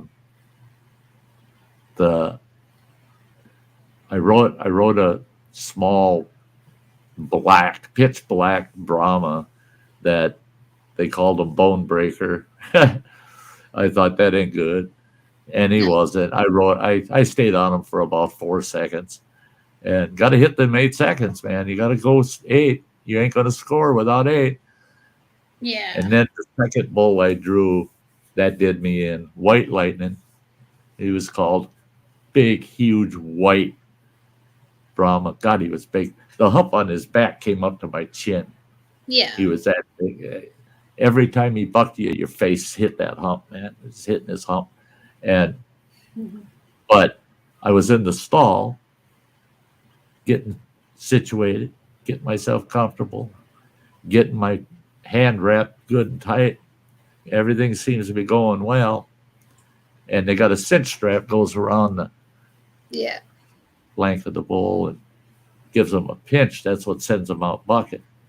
Well, they set the cinch strap, and when they were setting it, it aggravated the bull, and he did 2 bucks in the stall. And when they opened the gate, he slammed into the gate as it was opening sideways, and I put my arm over the gate. Well, there's a plank that was down Yeah. about 6 inches from your armpit level, and it had Yeah. a big splinter on it. And Oh. that bull lunged forward, and that splinter went right under the skin through my Oh. left rib cage, Yo. went right through my shirt. It was Oh, making the that shirt. was nasty. It was making the shirt stick out in the back because it didn't go all the way. It went all the way through, but it didn't come out. And Ow. he took. They said I managed to stay on him before they said for 4 leaps, and then I was out. And Yeah. I was out. I got off of him. Man, my side was hurt so bad, and I didn't. I knew damn well I wasn't going to go 8 seconds on him, and I Yeah. just bailed. I bailed. And the rodeo clowns had a hell of a time. I don't know if that bull smelled my blood or what, but that thing come after me so bad. And the rodeo clowns managed to keep them off of me. And the the that was kind of the end of it. I chose not to. I could have rode 2 more times that week, but I said no, throwing the hat in, guys, throwing the hat in. And it was easy. They just put 2 stitches where the big sliver went in and 2 stitches where it came out. And they did it right there. They got a field medic team that surrounded me, and we'll take care of you. They pulled that splinter out. I wish they would have given me some antiseptic before they did, Yeah. but Oh, they yeah. just yanked it out. And they cleaned the wounds all up. It's a couple stitches on each end, and they said, "We stitched you up good. You can ride again." No, I didn't. No, I said I could Yeah. just see it tearing them out. No, but I could have. But yeah, Naju Kui says, "Wow, awesome! You got to see Loretta Lynn for free." Yeah, for free. I got to touch her horses, and Nice. that was one thing. That was one thing her old man had said is, "You see anybody approaching that stall, and it's not one of our crew, stop them." He says, "I'll give you a bonus if you stop anybody that tries to get in with Yeah. one of those." Nice. So, yeah, they were very careful with that pair of horses. Yeah. I That bet. Loretta's Sounds horses were well Yeah. taken care of. And sure enough, each show, there she come riding out into the rodeo on one of those palominos, full parade rig on the horse, Oh. everything, bridle, saddle, everything's just all decked out. Yeah, it was cool. It's cool. And that too. Oh my gosh, come to think of it, I guess you could say I touched Loretta Lynn's butt. 'Cause I polished the 2 saddles they had with them. I had to polish those, the seats too. Oh, Yeah. I guess. Yeah. I guess that's. I, Yeah. yeah. So yeah, indirectly I touched Loretta Lynn's butt. Yeah, Nice. silly. Yeah. But Yeah, it's there, still good. It's still good that you got to do the horses and everything. That's fun. That sounds fun. but there you go again. I've had people say, "Oh, the Sty, you've done too many things. A person can't do all that in their lives." I'm sorry, but it's all They don't, chronologically they don't know. chronologically recorded. I have done all those stupid things. People don't know because they never have the life experiences that you have, so they can't judge and say anything because everyone has a different life experience story to tell. I'm gonna do things that start. I'm gonna do things that Sty will probably never do, and Right. Sty's done things that I'll never be able to do. So it just And that's why I love hearing other people's stories too. Because I look at my life and how full it's been, all of the things I've done in 66 years. It's insane that I've done so many different things, but I haven't even, it's not even a drop in the bucket of things in the world to do. So I love hearing other people's stories and experiences, even if they're the same thing I did, because it's from a different perspective. I want to hear yeah, their take on doing that thing, and um, that yeah, Justin, you're yeah. right. This is You're the right. thing, Justin. I'm very active. Like I go out on trains. I go out for walks. Like I love being active. Like you'll see me do my train vlogs or my walking vlogs. Like I enjoy being active outside. Like Sty is a big encouragement for that because when I went camping a couple of years ago, I was like, "Do you guys want to see me go camping?" And Sty was like, "Gemma, just film little bits. Just take it easy, do little bits." And I vlogged it all. I vlogged the whole 3 days that I was away. I was like, I "I did was this, I did amazed. this, I did this," and I filmed all of it. Hey, hey, hey, Fleming, the ultimate grave taker. I've Great to see Hey, ya. filming. You have a happy new year also. 2023. Yeah, that's for me. Yeah. I had made a background and it never got put on the StreamYard that said 2023, here we come. I mean, because yeah, look out, get out of the way, here we come, Yep, 2023. 2023 is going to be awesome. It really is. It's going to be awesome. Yeah. That's the thing, Justin. They were saying I saw on the news the other day they had done a study on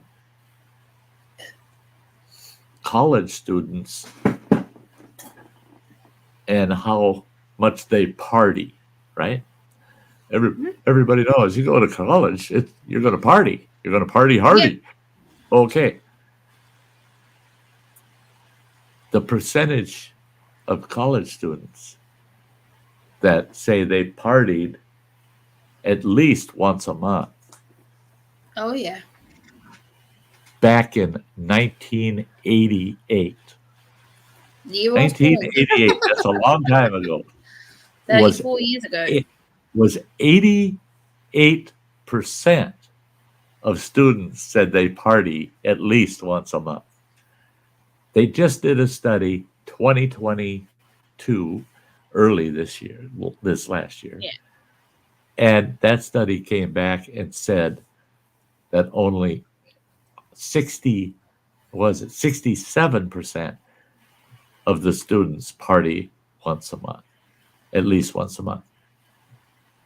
It dropped 20 points.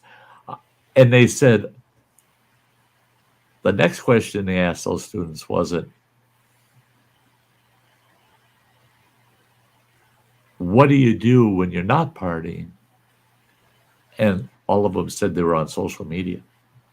So the conclusion of it is back in 88, you didn't have the social media we have today. I was only born in 88. And with the social media of today, people are interacting without being there. Yeah. So they party on social media in in their own way. So they're Yeah. not going out to physical parties as much anymore because of the social media. And so Yeah. they said the whole party culture has totally changed because Oh, yeah. of social media. Yeah. Never thought of that. Never thought of that. And you think about that. That's why a lot of people aren't active anymore is they just stay at home and they do it on social media to get that exposure without them actually physically going and doing things. Yeah. Oh yeah. And that's why I tell people sometimes you got to just put the electronics down and go do something. You Yeah. need to physically experience things too. Hey, Yeah. Rain Dancer, it has been a Rain while. dance. Wow. Hey. Wow. Long Wow. It is time. so good to see you. The yeah, Justin. Yes, sir. See it at the pub all the time. People don't really interact, kind of quit sometimes. Yeah.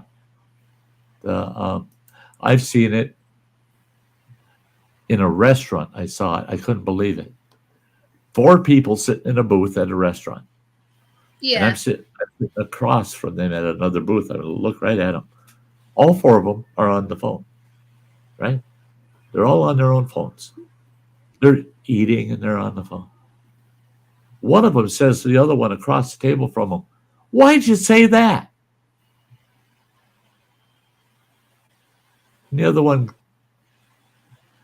Yeah. looks at that person funny, and that person holds their phone up and goes, "That is not a good response."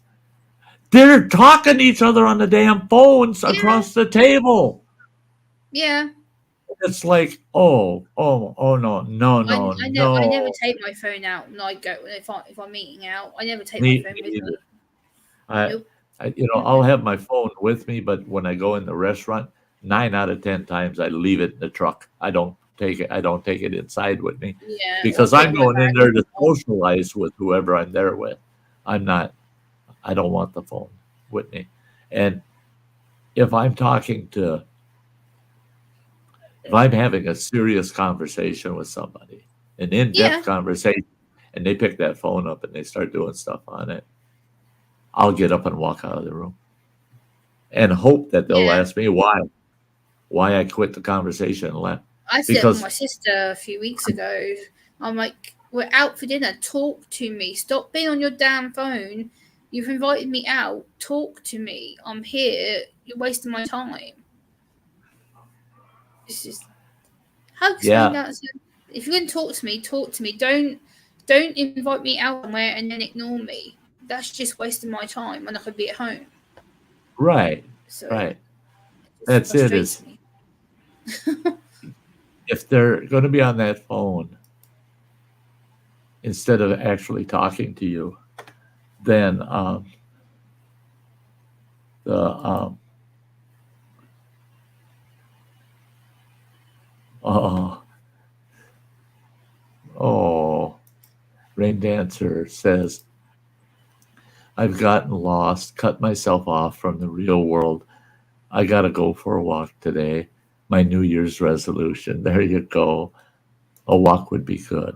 A walk would be Yeah, good. walk's A always little good. fresh air and a walk that Yeah. helps a lot. Um, Rain Dancer, if you feel lost, you can always talk to me. My email's my about section if you want to talk. Drop me an email. I'm always about to talk if you want. Justin saying, last time I went camping with my cousin, he was on his phone nonstop, would say something to him. A couple minutes later, he might say, huh? I know what that's like. Yeah, I've And witnessed that too. I, um, I tend to camp where you don't get cell service. Uh-huh. And people go, well, that's so risky, Sty. You got to be able to reach the outside world if something happens. You know what? I get, I get it. Get it, you guys. But the first 40 years of my 60-year life, I didn't have cell phones when I went anywhere, and I survived. I, Yeah. come on. I mean, um, One day, sometimes it's good not to have like cell phones. Like when I went camping this last time back in the summer, the campsite where we went had like no network at all, apart from like one bar. We walked like half a mile, 2 miles down the road to use the cell tower, but I loved it. I turned off my phone. I was like, bye. I enjoyed myself because I don't need to be on my phone. I can go out and build a fire. I can go out and walk horses. I can go out and do things in the real world, in nature. I don't need to be on a phone. Right, right. The phone shouldn't be your life, you know. No, it's That not. yeah, My phone's off next to me right now. I don't use it. So. you're absolutely right, Rain Dancer. You got to keep fighting. You got to keep fighting. And then she asked, Sty, how are you doing and feeling? I'm feeling like $1,000,000, girl. I'm feeling, and I hate to say it to other people that suffer with the big C, you know, the cancer issue. But Mhm. I I have been declared cancer free. I'm free of my cancer. Yeah. Went through hell to get there, but I'm considered cancer free. Love it. I'm still getting chemotherapy, and what it is, it's an immune system therapy that I will get once a month. I go in for my infusion, get my infusion of chemo once a month, and that goes until May of 2024. So I got over a year of that stuff to go through.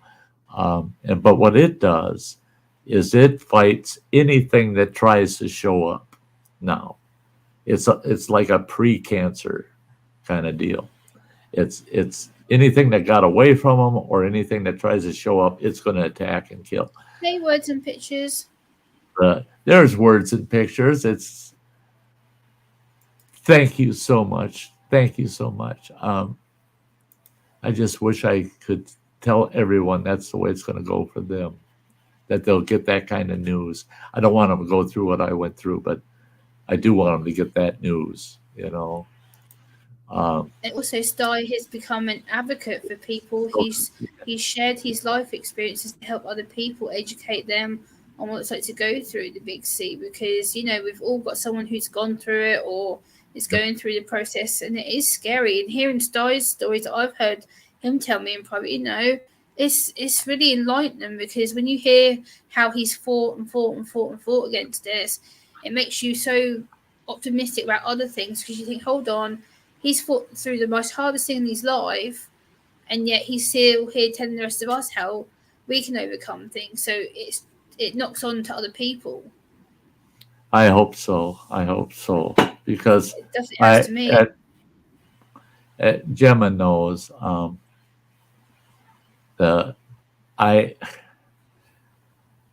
one thing it taught me, that whole process, is I'm not as tough as I thought I was. I'm not as tough Yeah. as I thought I was. I can be weak. And in my whole life, from the time I turned 12 years old, Hi, Rod. I did not believe I could be weak. Great to see you, Rod from West Virginia. It's great to see you. Najukwi. Yeah, thank you. Thank you. Yeah, I think a lot of prayers helped me through this thing too. But yeah, and Rain Dancer saying it's a journey with many different paths. Absolutely, Rain Dancer. I couldn't put that myself. Yeah, it's but learning that I was weak through this process, I think it just helped me. It didn't cause long-term damage to my to my psyche or to my emotional health, but it was tough. It was tough. I mean, I gave up. I did give up, and I know people. You gave up. You were just emotional. You didn't give up. Well, no, you no, no, no, no, no, no. You gotta accept the fact. I'm talking about. I know it was not an emotional issue. I had given up. I had gotten to the point where I wanted to take my own life. It wasn't an emotional decision. It was a rational. It was a rational decision. I was trying to make a choice between living through the pain, hopeful that it'll go away someday. Yes, you are. Yeah. Or to end it now and not have to deal with that pain anymore. I got to that point, and to me, that was weak. That was so weak to me. And so making the conscious choice, okay, just give it another week and see what happens. And fortunately, within that week, I got a little better each day, to the point where I said, as long as I keep getting a little better, I won't go Yeah. back to that thought. I won't go back to that decision, as long as I'm getting a little better each day. And that's the thing. That's the thing, guys. We're all, I know now, from experience, we're all able to give up. I Oh mean, yeah. totally Oh yeah. give up. And Mhm. I tell people now, don't ever give up. Don't Yep. ever The give up. conversations I've had with you about that. Yep. Yeah. Yeah. In fact, times our phone started crying, and I'm like, Sty, I can't do this. And he's like, yes, you can. I'm like, I can't. He's like, Gemma. I'm like, I can't. He's like, Gemma. I'm like, okay. The yeah, rain dancer. Yeah, I and I don't like. I can talk about it now because Gemma and Samantha Lee, they kind of helped me through getting it off my chest, because I was having trouble living with the fact I became weak that week, Yeah. because I have not been a weak person through my whole life. I've seen literal horrors in my lifetime, literal horrors, seen things that no living person should ever have to see. And I got through them. I got through them. I was never weak. I was strong enough to get through them. But this was the one thing in my life where I said, this, I cannot get through this. I couldn't. And but I'm beyond that. I'm beyond it. I came out the I came out the other side as myself. I came out the other side as my old self, but Yes, you did. better. But better. I'm better than my old self. I'm even better. Yeah. Yeah. So yeah. The oh, thank you, Rain Dancer. Thank you. And I think to be honest, it was more your self perspective and determination to push through it, because you have friends like me, Samantha, and other people who care about you, and we just like, look, Sty, this is how it is, and we just helped you to feel better. We listened to you and we helped you get it off your chest. And we're like, you know what? Yes, you're struggling. It's okay, and and it we were there to listen to you. and it proved, and there you go with the practice what you preach thing, because I always say that, lean on your friends, let them Oh be yeah, there. oh don't yeah, don't don't push them away. no, Let them be there, because they don't have to do anything, they just need to be there for you. And that's what the girls did, man. They let me vent, they let me get everything off my chest, off my shoulders.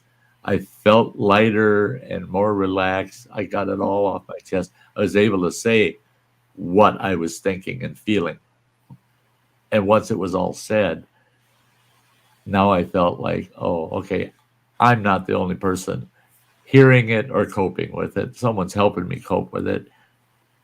And all of a sudden, I didn't need to cope with it anymore. It was gone. I got rid yeah, of it. I got rid of it, and yeah. they were my sounding board. They let me sound off on them, and so that helped. That helped very much. It was That's what you do. Like when you need your friends and things. Like for instance, when Sty knew my grandma was passing away, I phoned him so many times. I'm like, what the hell do I do about this? Why am I so angry? Why am I so bitter? I didn't get it. I didn't understand. I'm like, I blamed everything. I was like, well, this sucks and this sucks and this sucks. And so I was like, yeah, but Gemma, think about this way and think about this way. And I was like, oh, maybe it isn't as bad. And then when I got to the point, I was able to go, you know what? I'll let my grandma go. She's suffering. She's ill. I just want her to go peacefully now. And once I let her go and let her pass, I felt better. So I'm like, she's gone. It's end of it. She's not suffering. I don't have to see her being sick and everything else. And right. it was good for me because I was like, you know what? She's Yeah, up you there. She's gone. And I was able to relax about it. you were able to actually bring some closure to that. To Yeah. say, now I can. It doesn't feel good, but I can accept it. Yeah. I'm I accepted it over time. at the Yeah. point I can accept it. And that was good to see you make that transition to that point where, okay, it's better to let it happen and go. Let it go. There's nothing Yeah. we can do. So just let it go. And once you able it doesn't take the hurt away. It doesn't take No, but your it made it a lot easier. to just go, the missing of the person away. It doesn't take that away, but it takes away that the pain and the suffering of the process. yeah, oh yeah. It And the does logic so. is more like, okay, well, this is happening. It's going to be fairly quick, and within like what, a week of me talking to Sty nearly every day, I'm like, okay, it's going to be happening. It's going to happen, and then boom, it was just quick, Oh. overdone. So I was able Yeah. to deal with it. So it's Right. But hey, on a happier note, guys, on a happier note, uh, it is 2023. I started my channel in 2015, and everybody knows that Sty's, I would say 90% plus an open book. You know, ask me anything about myself or my life or whatever, I'll tell you. I'm not shy that way. But I got a little video I'm going to play for you that I had posted quite a while back. And many of you may not have seen this video, and I'm going to play that here in this stream. And you guys watch it. And like I told Gemma, look at me and the transitions. You can see some of the things through the video, the way I look and my appearance, how things have changed in the last 6-7 years. One to watch, you'll see me in the video. I've got a short beard. There's hardly any beard there. It looks like that, right? Just a little beard. That was about 4 to 5 months after I had my open heart surgery. I had a major heart attack and had open heart surgery. And hi, way too son. Hey, way too son. It's great to see you, girl. Oh, hi. Yeah, she's so cool. Her and her hubby, Richard, they're awesome. They're awesome. But I'm going to play that little video. If you want, go grab yourself a cup of coffee or a drink or whatever, a snack or whatever, or just sit and watch the video. It's not that terribly long, but yeah, you get to see Sty's not perfect, and I can laugh the imperfect side of life away. So here we go. You guys watch this now, and now we can.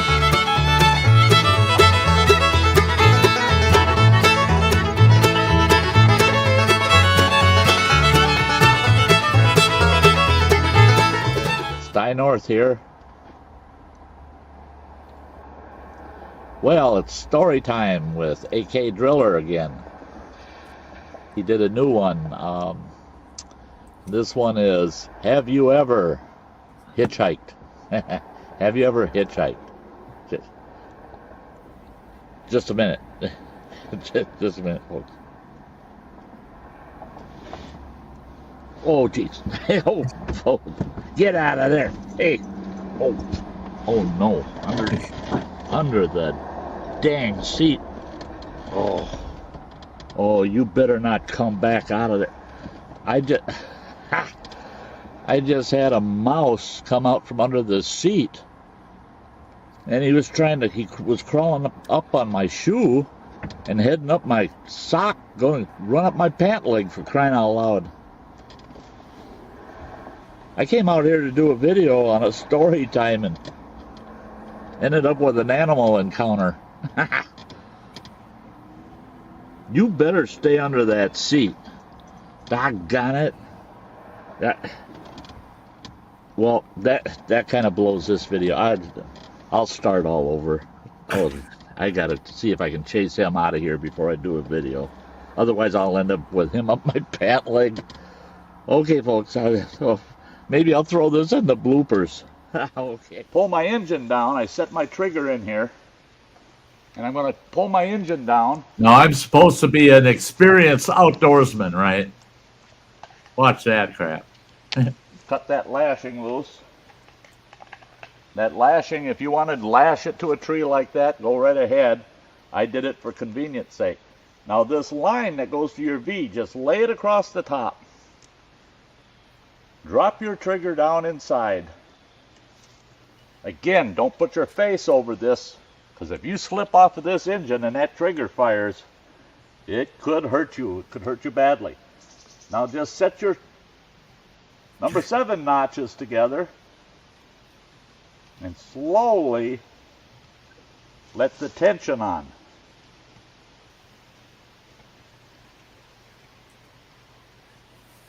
Cool as a cucumber. Don't stick your hand in there, Sty. Don't do it. See what happens? I just got trapped. I remember this.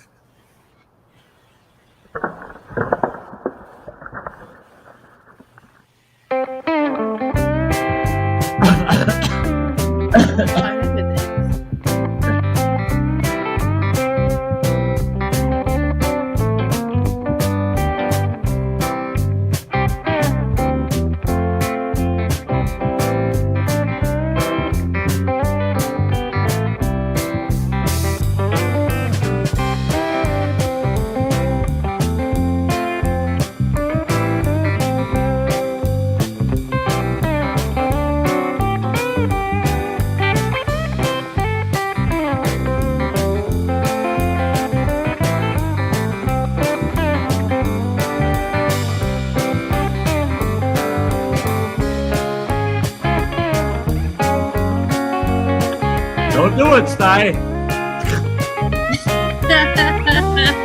remember that.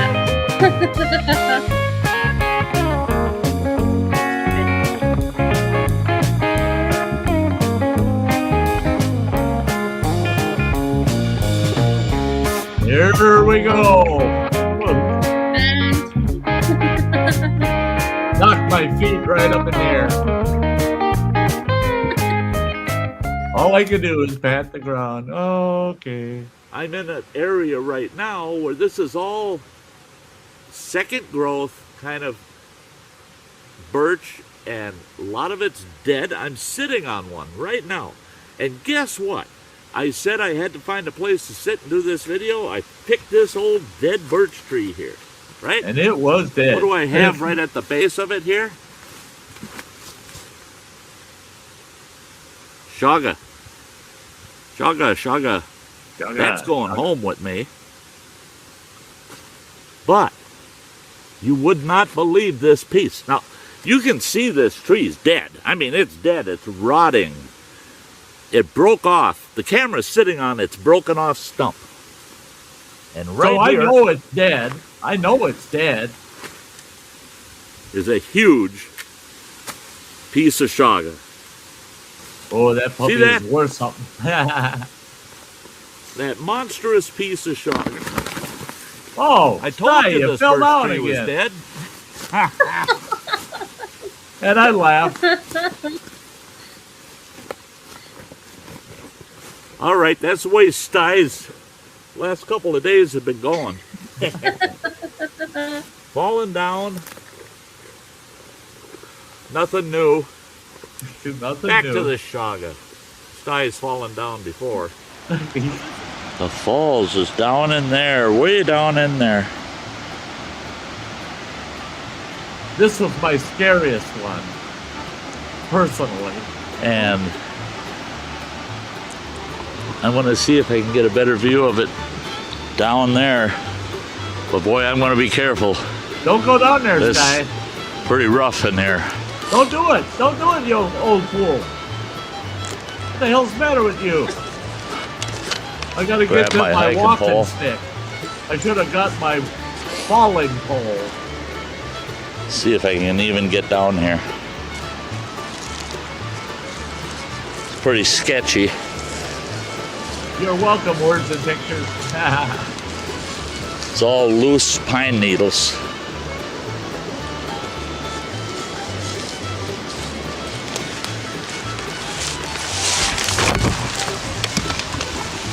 Here we go! That was about 40 feet. About 40 feet I slid down that hill. It's all pine needles. It's all pine needles.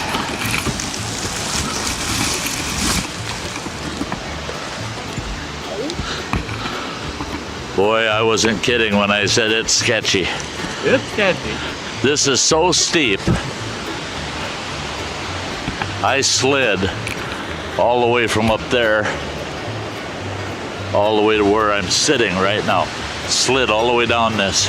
On my There was butt. no traction whatsoever. There was no stopping myself. If this tree wasn't there, Sty wouldn't be here.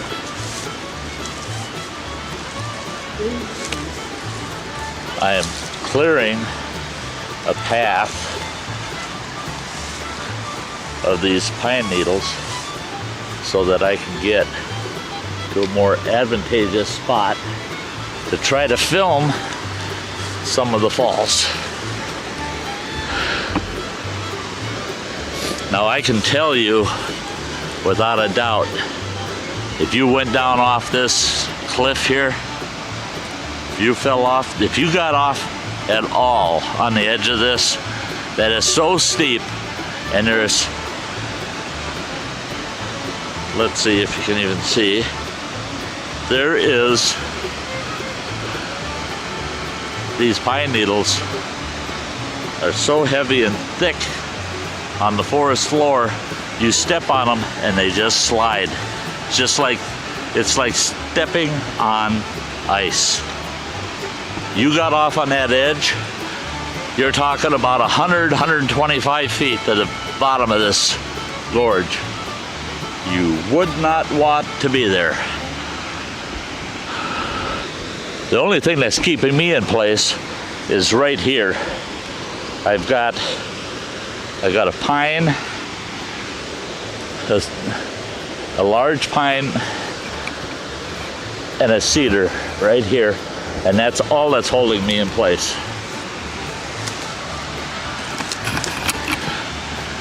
I'm going to give you the best view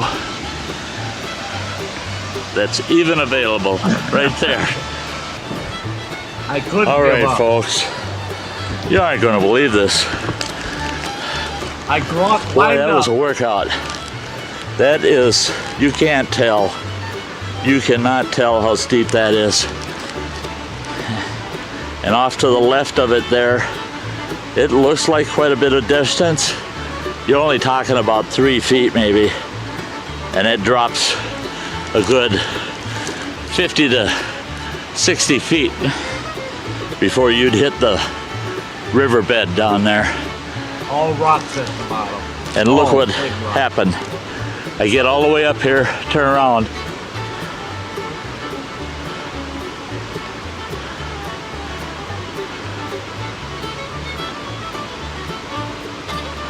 Yep, that's it.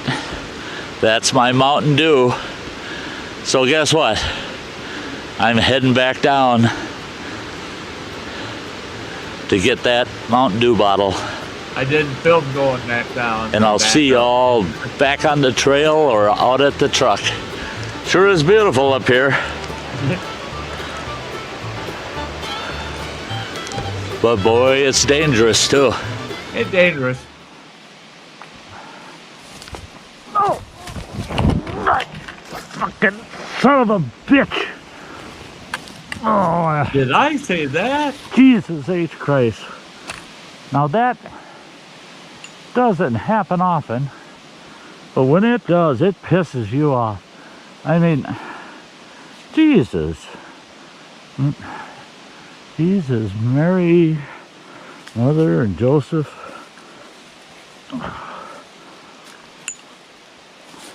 Now I had Now, my I get to GoPro explain mounted on that my one to hat when I did this potty mouth. One Yeah, you're right. one little stinking branch over here cut in my stinking shoelace of my hiking boots, and I mean it ripped the foot right off from underneath me. But nice enough, this is all soft, gooey ground here. It's not really wet, but it's soft. And I just tucked and rolled. But boy, does that piss you off. And you're just moseying along. And there you go, something will snag you up.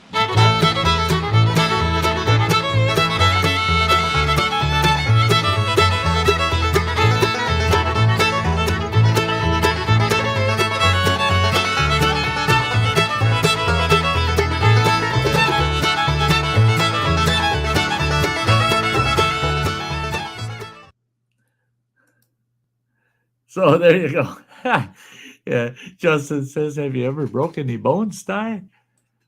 Not on any of those. Now, I have in years prior when I didn't have cameras with me.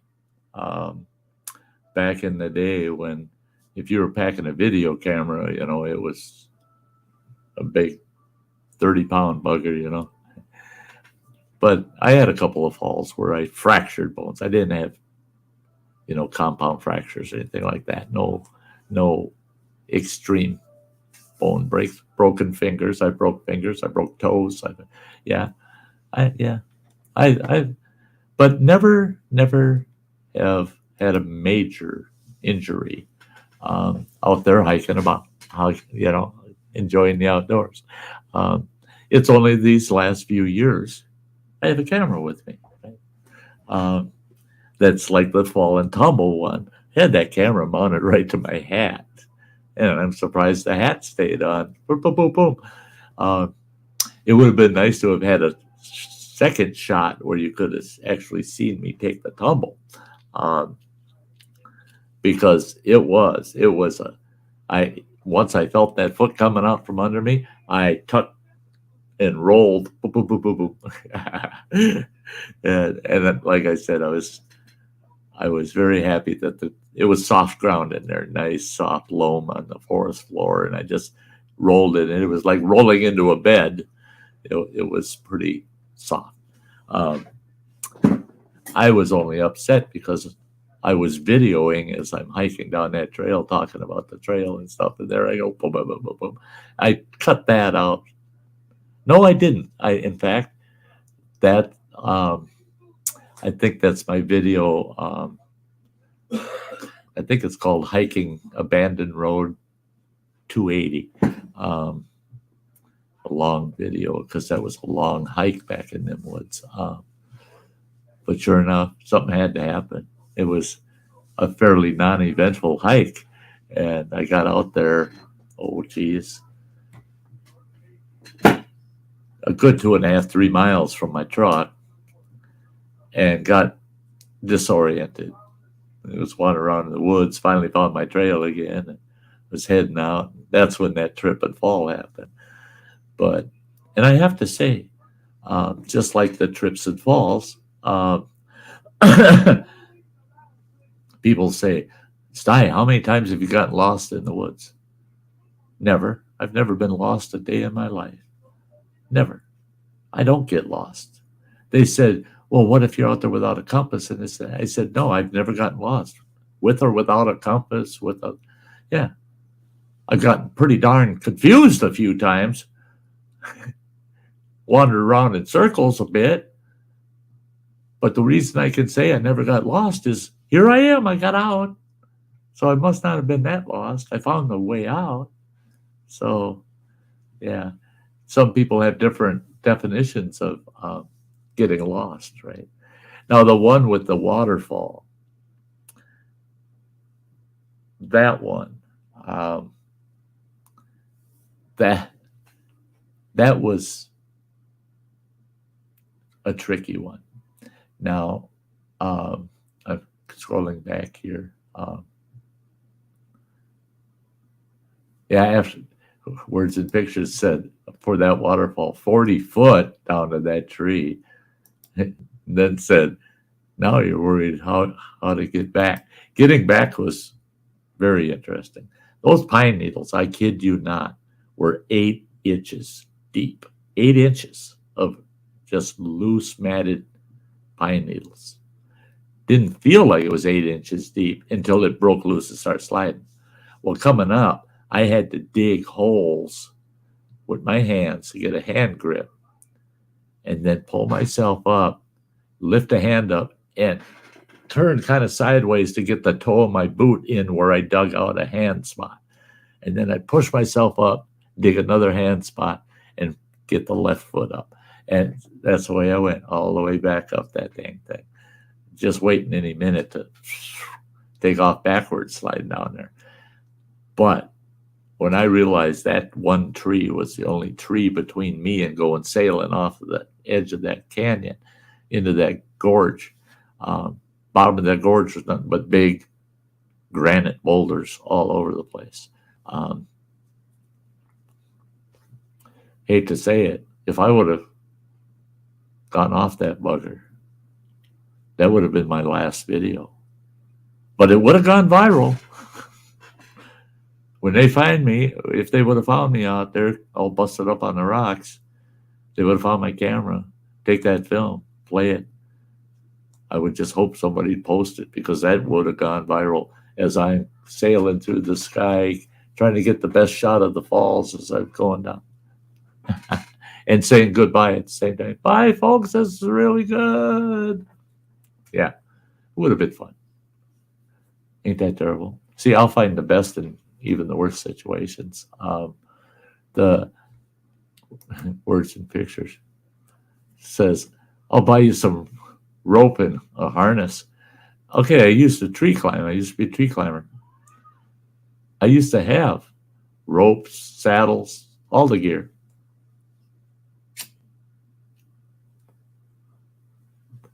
Shouldn't have sold that stuff. I should. When I got out of the tree business, I got rid of my tree spikes, my saddles, my ropes. If I would have had them for that day, I guarantee you, I would have tied off at one of them trees at the top, and I would have gone down with a rope and saddle.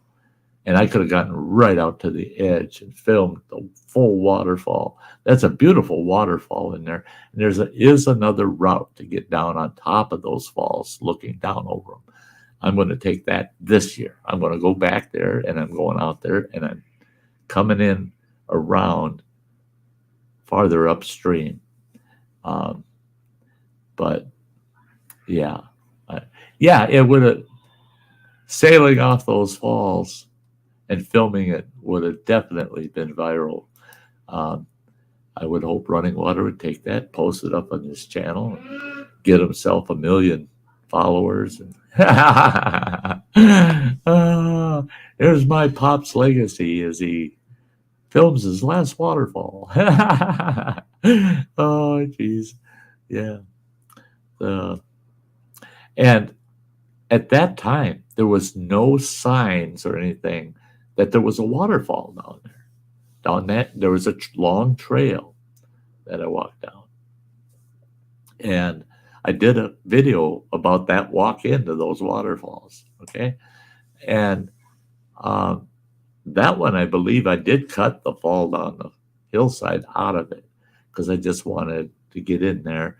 And I did find a spot where you could see part of the falls that was safe to get out to. But I cut that falling part out. But there was no sign telling me what waterfalls is back there. I said, we're going to name that waterfall Sty Falls. Yeah, Sty falls on his butt and almost gets killed. Yeah, right. The one way to look at it.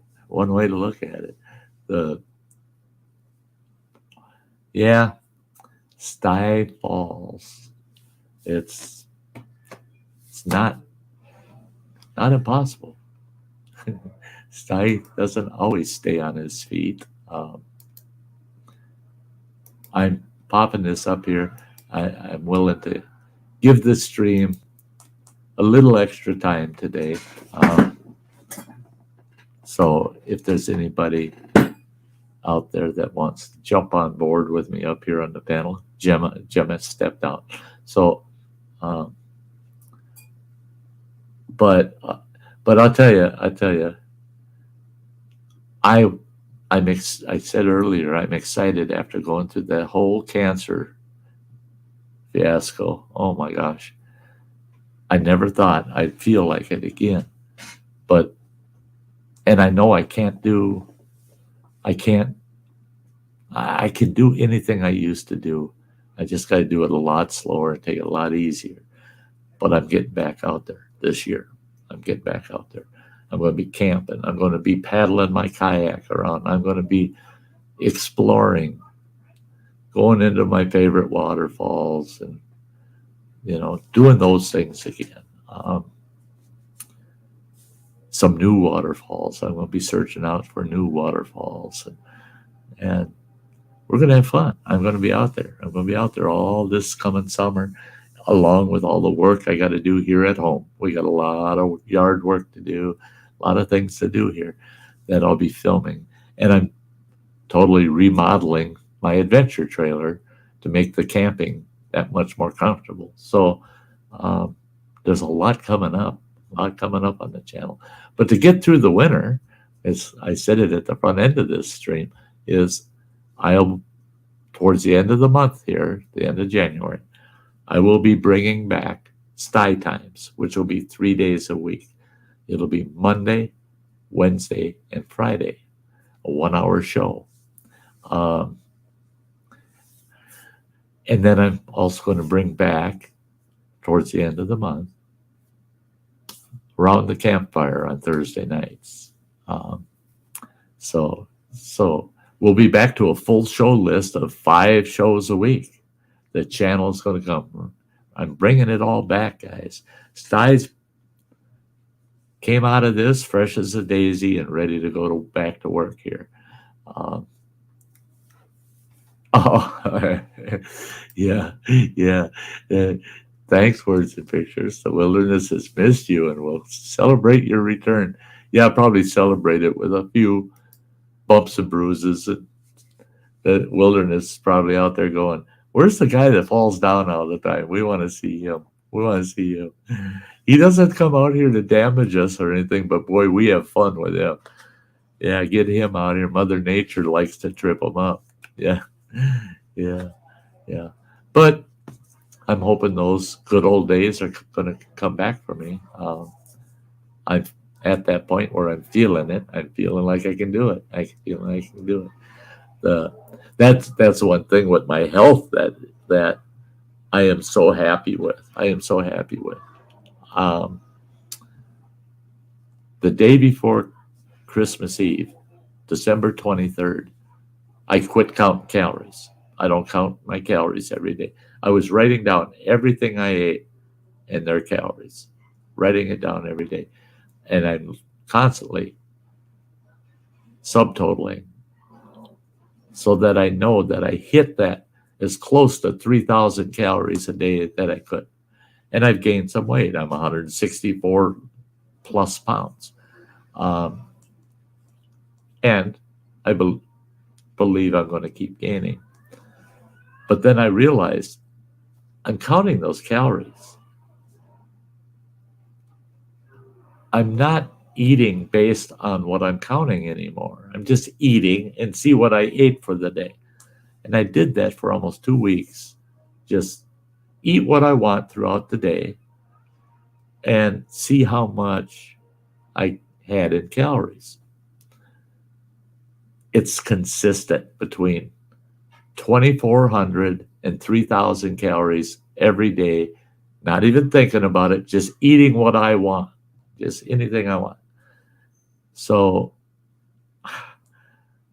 I'm not counting calories anymore. I'm just eating whatever I want. And whenever I'm hungry, I just eat. So no sense in counting calories anymore. The only thing that I keep track of now is my blood sugars for my diabetes. And they've been pretty stable, pretty doggone stable. Hey, Way Too Son saying you look great. Way Too Son, I don't think I look great. I look a lot healthier than I was. Oh, Jesus, yes.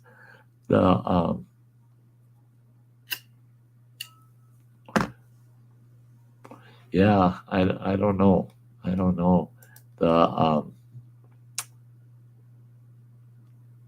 Yeah, heck. I'm just taking a peek at something here quick. See if I can find it. Not 100% hopeful that I can even find what I'm looking for.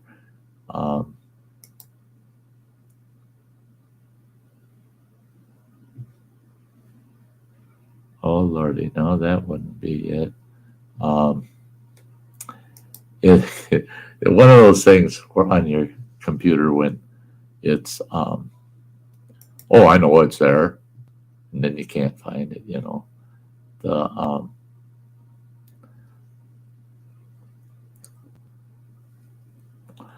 and my computer decides it's going to run slow.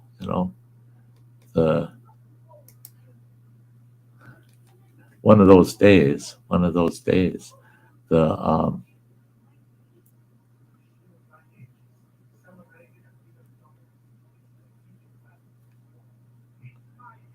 here maybe I found it. What I'm looking for,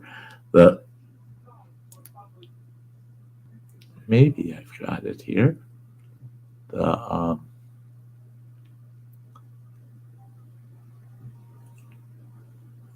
Take a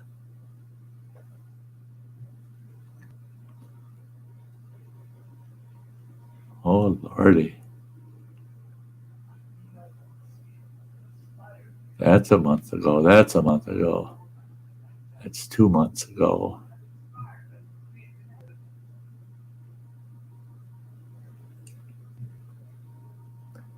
Wow. I don't really know what I'm looking at here. I'm going to see.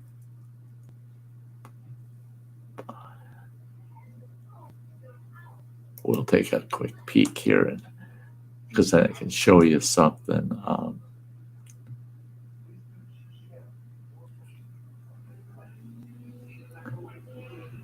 getting back to editing, but I'm still listening. Way too sudden, yeah. Words and pictures, I'm so very pleased for you, Sty. You may have given up on getting back out into nature this year. You'll be bringing us outdoors. Thank you. Yeah, I plan on it. Get back out there.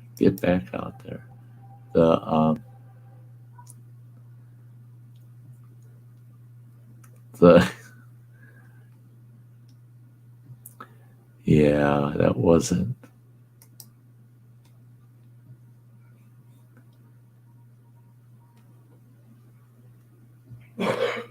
Yeah, I got kind of a crazy miss where I'm trying to look something up. It's crazy. Computers, ain't that wonderful? There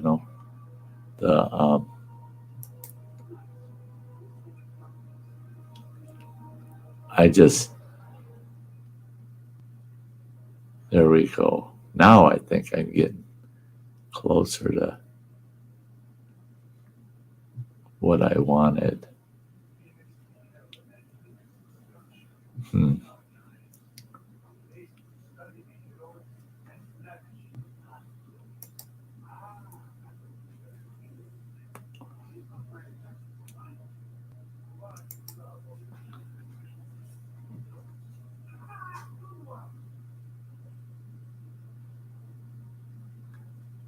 Oh boy.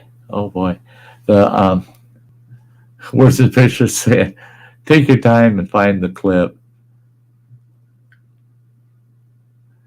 Way too soon saying Hubs needs to get out. He hasn't been out in 2 weeks. Yeah, he loves the outdoors, that's for sure. Marine Mom's in the house.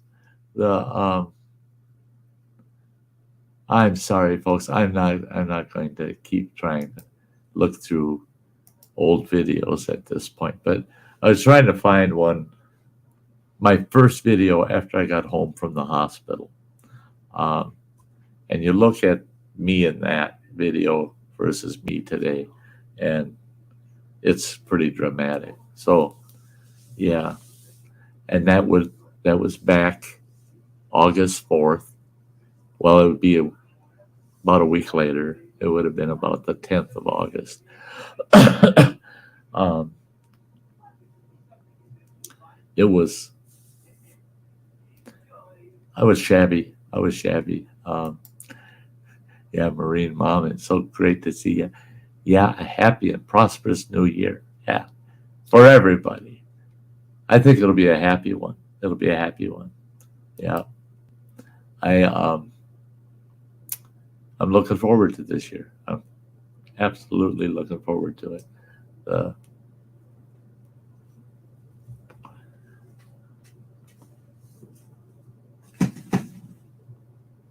I've got my hopes up. Let's put it that way. I haven't been hopeful about much of anything for the last year. So all of a sudden I'm hopeful about this year. I've got some hopes. I hope I can get the things I want done. I got a lot on my platter. Boy, a lot. I got to finish this yard. I almost got it done before our first snow. Almost. I got tons of wood out here to cut. I got to do all that. Get this yard all in order. Then I gotta get outdoors. But I'm going to be pulling out my pickup truck tent that pops on the box of my pickup truck, and I might go do some camping, just pickup camping.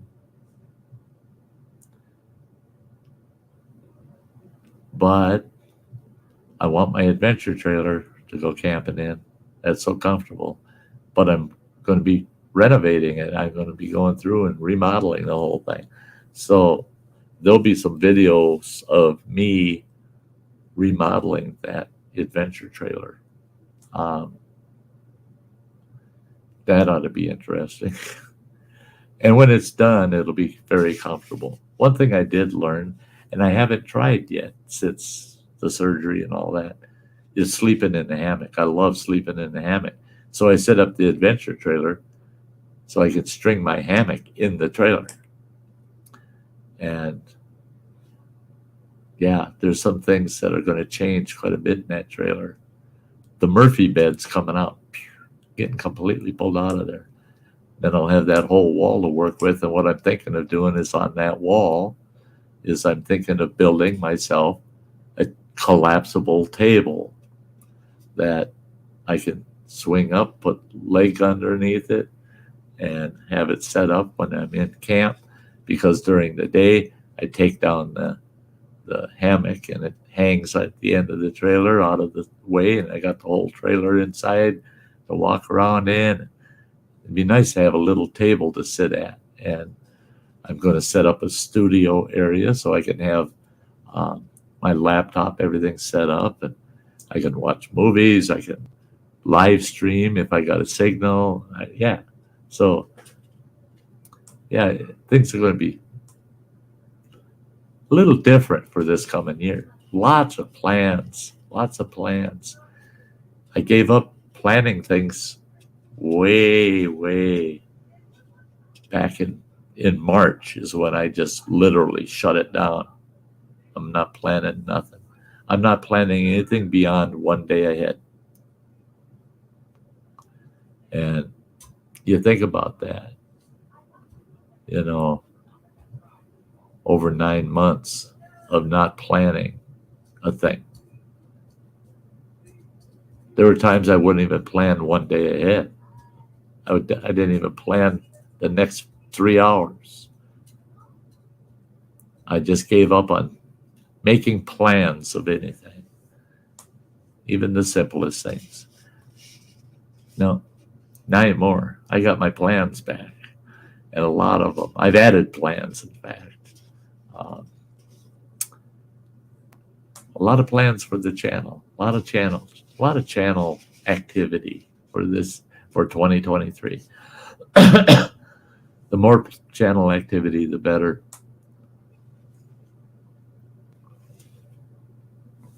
Got quiet out in the chat again.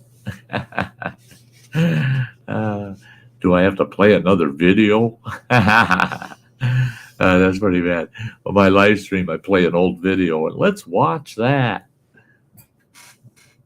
Well, Jim and Sty are making commentary during the video.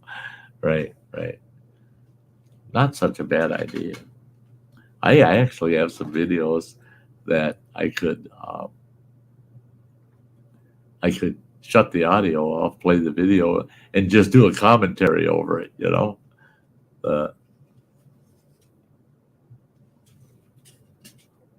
That's actually not such a bad idea, is it, folks? Is it? I could take some of my longer videos, the ones that people, just as a video, they don't want to take the time to watch the whole thing. but they could if it was in a live stream and there's people on the panel doing commentary. Oh, oh my Lord. And Justin's back. There's Justin. Justin's here. Words and pictures. Oh my Lord. Glad you got the all clear. This is for your local bakery tomorrow. Promise you go buy baked goodies tomorrow. Oh boy. Oh boy. Are you spying on me? Because I was planning on going shopping tomorrow. I have to go out and get some smokes and some goodies. Words and pictures hit that nail right on the head. I need some goodies. Yeah. I still got a lot of Christmas goodies around that I can nibble on. I don't need to get more goodies, but yeah, I need some good baked goods. Yeah. Oh, yeah. A Marine mom. Yes, me too. Yeah, you gotta, yeah, you just gotta go out and get them good, tasty nummies, right? That's darn right. One thing I haven't had literally in 2 years, haven't had one, period, 2 years.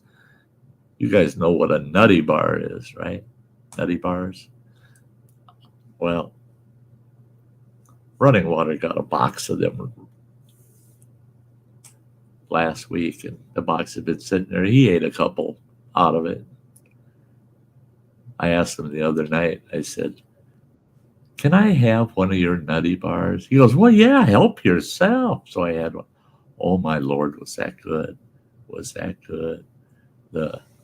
Hey, we got somebody in the basement. There's Mr. Fulton.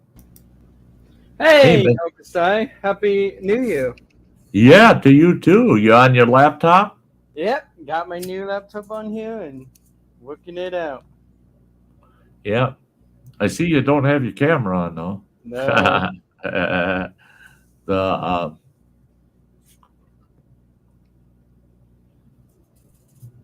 Just got the new photo on here, so. Yeah. And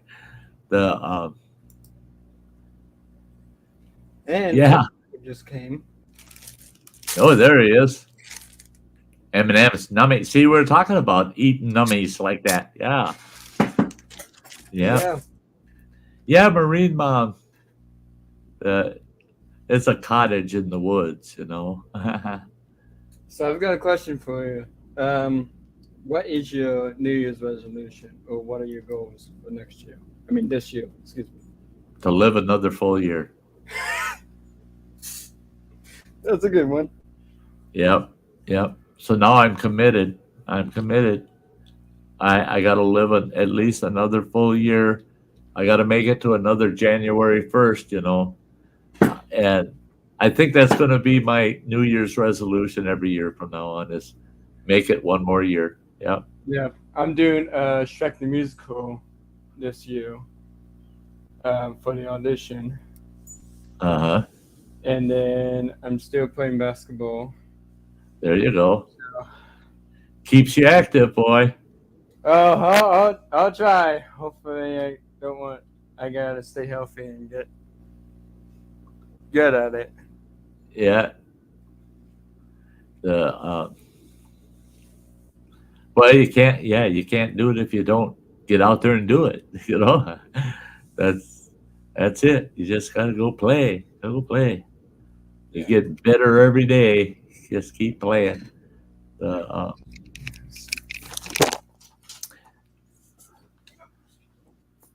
Yeah. So, words and pictures. I do promise you, I will get me some bakery goodies tomorrow, and I'll think of you when I do. This is what my girlfriend got me. She got me one of these. Oh yeah. I'll be pretty smelling nice this time. There you go. Is she trying to say you stink? No, not really. No. Right. I told my ex-wife that one year. She gave me some really nice cologne and aftershave and the like, and I said, "Are you trying to say I stink?" Oh, she just got mad at me. She goes, "No, I didn't say that." I said, "Oh well, I was just wondering, you know." Uh, So I no, still bless haven't found. you, words and pictures. Bless you. You're awesome. I still haven't found Sweetie yet. So, oh well, Hey, it just happens. did you see what I was showing off earlier in the stream? I didn't see it. My my waffle maker. Ooh, I could. is I that make is that new for you? it's makes small Belgian waffles, Yeah. and I tried it out and it works like $1,000,000. I mean, it makes awesome little waffles. But it's camouflage. I couldn't believe it that I found something for the kitchen that's camouflage. Uh, That was my Christmas present to myself. Ah, I spent a whole $12, $6 for that, and $6 for a little sandwich maker that I got. mm, the I couldn't pass them up. Well, if it has to do with food, yeah, I can't pass that stuff up. yeah. Oh my So, goodness. It's gonna be a so good year this time. did you stay up till midnight last night? I did. My mom went to bed. She was like, she couldn't stay up. She was gonna watch some church last night with us, but she got mad and I was playing PlayStation, you had the PlayStation 4.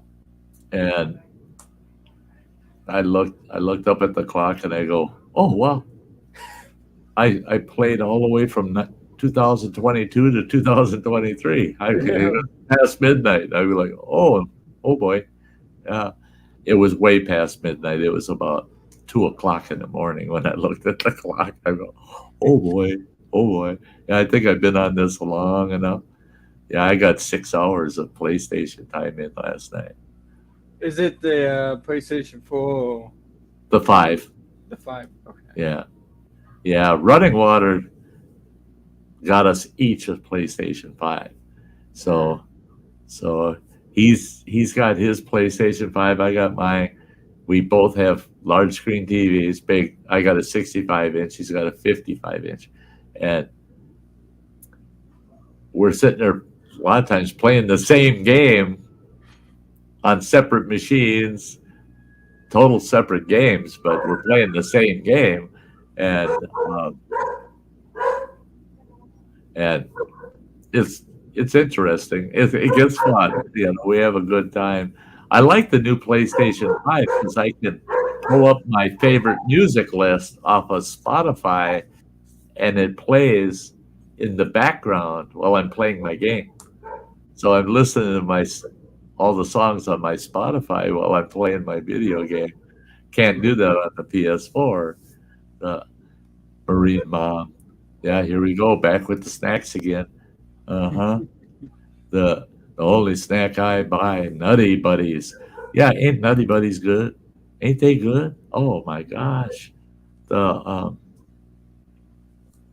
yeah, that's what we got. The Nutty Buddies. Yeah, Mm, I love them. Love them. that's good. I sit and eat them dang things all day long.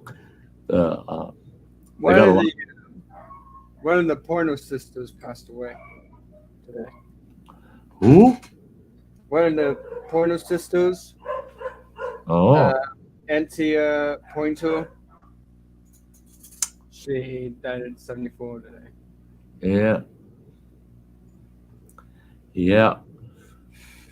Lot of deaths lately. But that's typical with winter. Yeah, I don't know why, but I don't either. so many people pass away over the winter. Yeah. The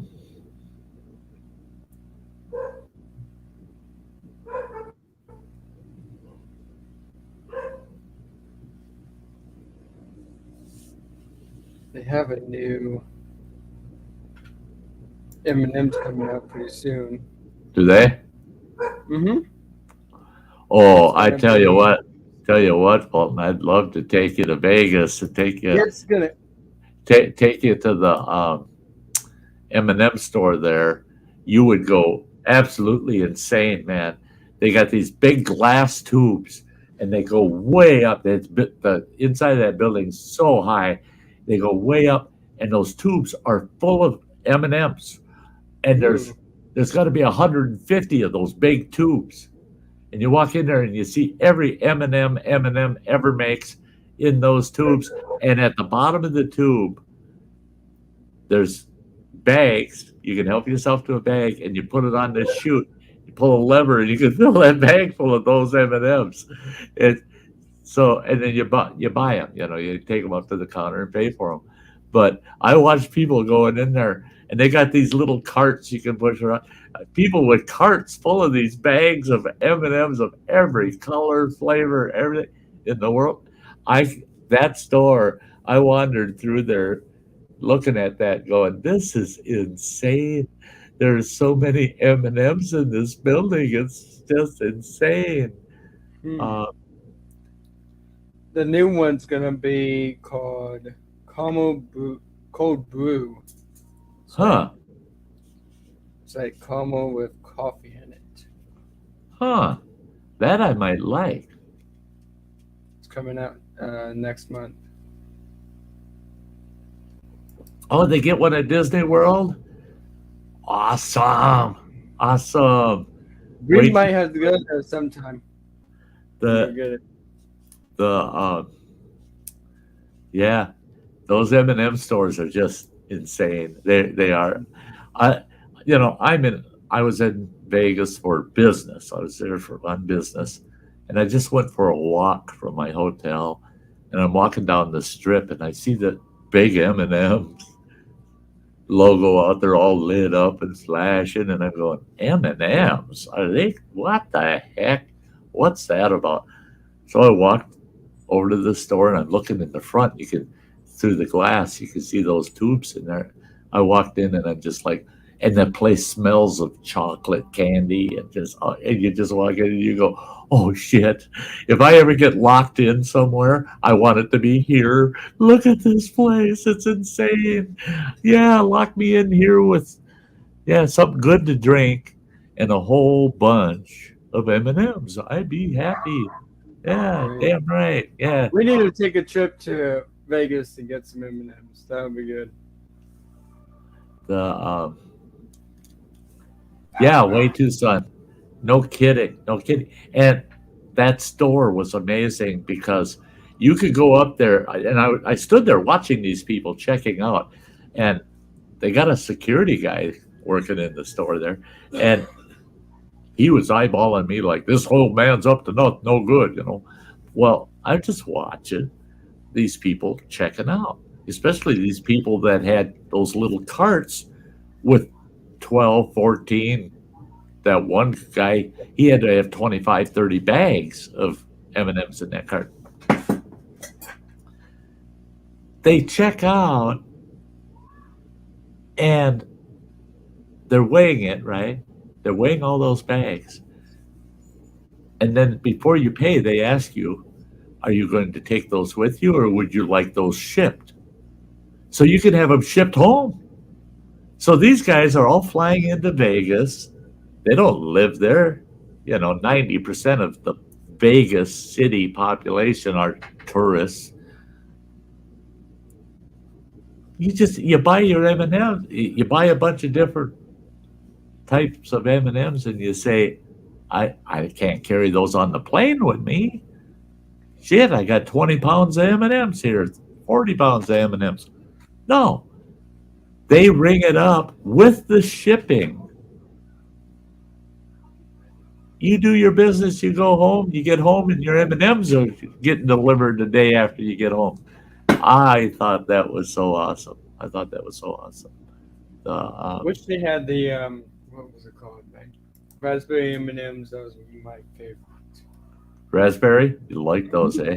I do, but I guess they're not gonna sell anymore. Yeah.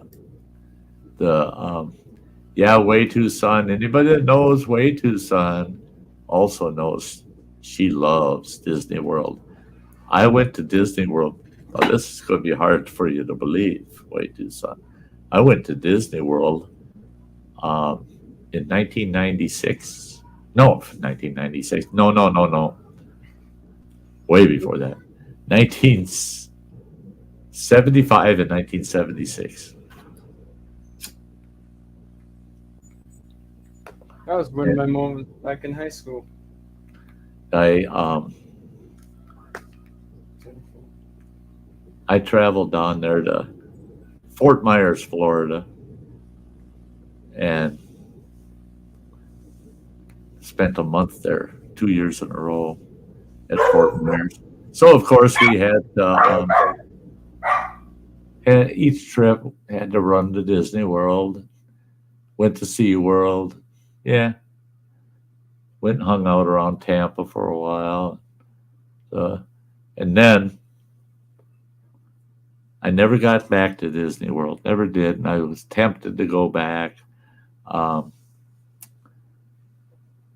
In my more adult years, and in my career, I flew into Tampa, at least 25 or 30 times during my career. And then from there, I would just drive. I'd rent a car and drive down to St. Petersburg to the dog track. I was in the gambling business. And we had the tribe I was with, that I was working for, we had a financial relationship with the owner of the dog track in St. Petersburg. So I'd go to the dog track, fly down there quite often. Oh man, it was just constant. It seemed like I was flying down to the dog track every other month, 6 times a year. And he was coming up here the other 6 times in a year. So we saw each other every month. But I loved the dog track. Man, oh man, I miss those days. I'd go to the dog track there in St. Petersburg, and it would piss people off. I had VIP pass, so I'd get awesome window booth that would seat up to 8 people, and I'd get the free dinner, prime rib and seafood, the whatnots, all the whatnots I wanted. And of course, the gals working the floor, taking my bets on the dogs. I never lost at that track. In fact, one night I walked out of there with almost $4,000, almost $4,000 I won at that track. I was good at picking the dogs back in those days. Yeah. Loved it. Yeah. Yeah, Tampa's nice. Tampa's nice.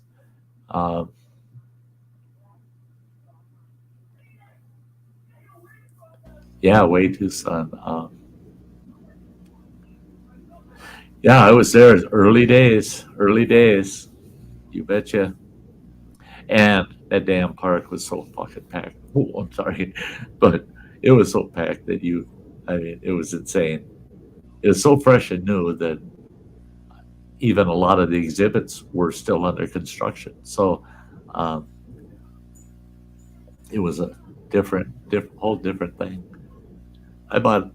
I had for years carried around souvenirs from the Disney World visits, and they've been lost with many other things over the years. But you've been to the Hollywood Studios at Disney before? No. Well, that ride that me and my mom, my brother went on, the Rock and Roller Coaster ride, the remodeling the ride for this year, so they're Huh. replacing it with Aerosmith. Sure. The yeah, way too, son. Yeah, if customer service drops off, that's not good. That's not good. Um, Oh, look who's there, Sty. Runny Egg's there. there's Ronnie Egg. Happy New Year there, buddy. I'm a member to his channel. the I still lurk over there a lot. And I grab channels from over there and I go visit them. And yeah, yeah. He's a great support channel, man. Great support channel. Yeah, he's yelling Happy New Year to you too. Thank you, Runny. Same to you. The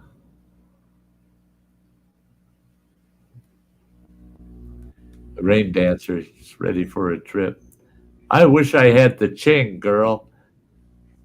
I'd get you a round trip ticket to Vegas and home, and I'd meet up with you. I would. I wish I had the ching. I would. Yeah. A lot of people.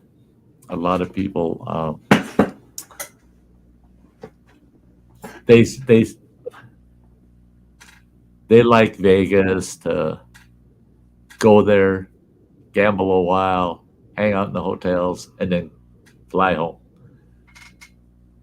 I traveled to Vegas and Reno so much during my career. I was there seemed like all the time. And I stayed in great hotels. The Flamingo, I stayed at Flamingo, and they give me a suite up 20, I think it was 26th floor. That big suite, big walkout patio, balcony, 4 rooms, because you walk in, you got the main room. It's like a living room, but it's got a big wet bar off to the left. You walk towards the living room. Off to the right, there's an awesome big fancy doorway. You walk in, it's a big king size freaking bedroom, awesome bedroom. But you turn and look to the left, and it's a big archway, and it's elevated. You walk up there, and it's this huge ass. It's like 2 king beds put together. Where the hell do they get the bedding for that thing? I don't know. I swear to God, they got to stitch 2 king size comforters together for a comforter on that thing. It's so big. But this huge bed, 4-poster, and it's got the curtains like on it. It's got about 150 frickin' pillows on it.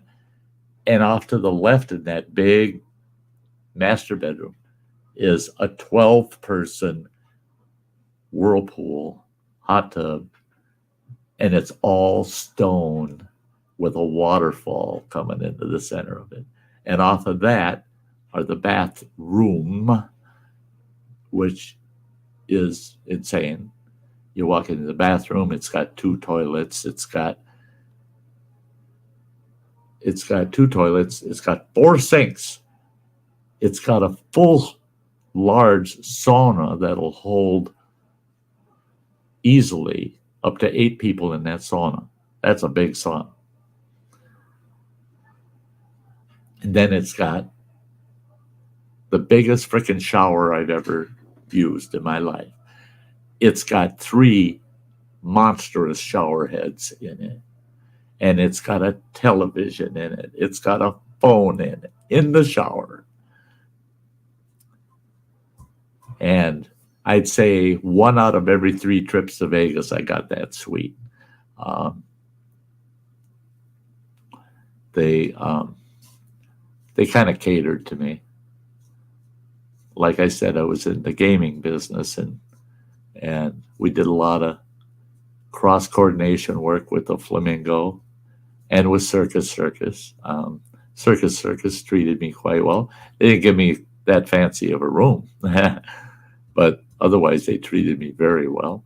I never paid for any food at Circus, and the minute I walk out on the floor at Circus, they attach somebody to me, and they kind of make sure I never went thirsty and got anything I wanted. But I got, as far as the way I got treated the best was at MGM. They always gave me a really nice room. Not as nice as the Flamingos, but it was a pretty super sweet. The MGM, they treated me well. I walked in the damn door. They'd give me about, typically it was about $5,000, and to play the tables, and yeah, I did. I played the tables.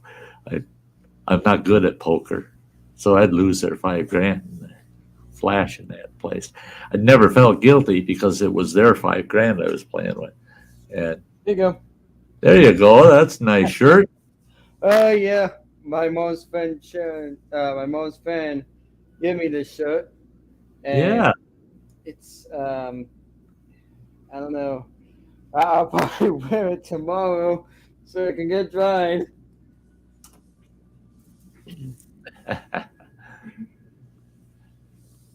Lake Mead. Yeah, that'd be cool.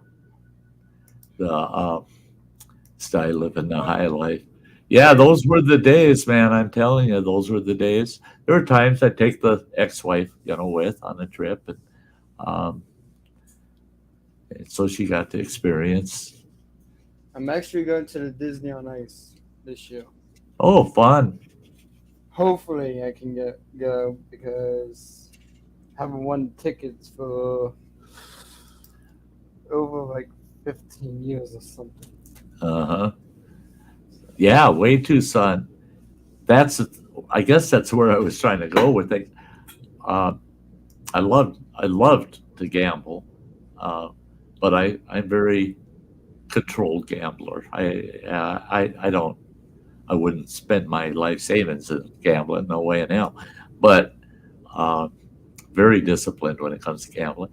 But I love Vegas.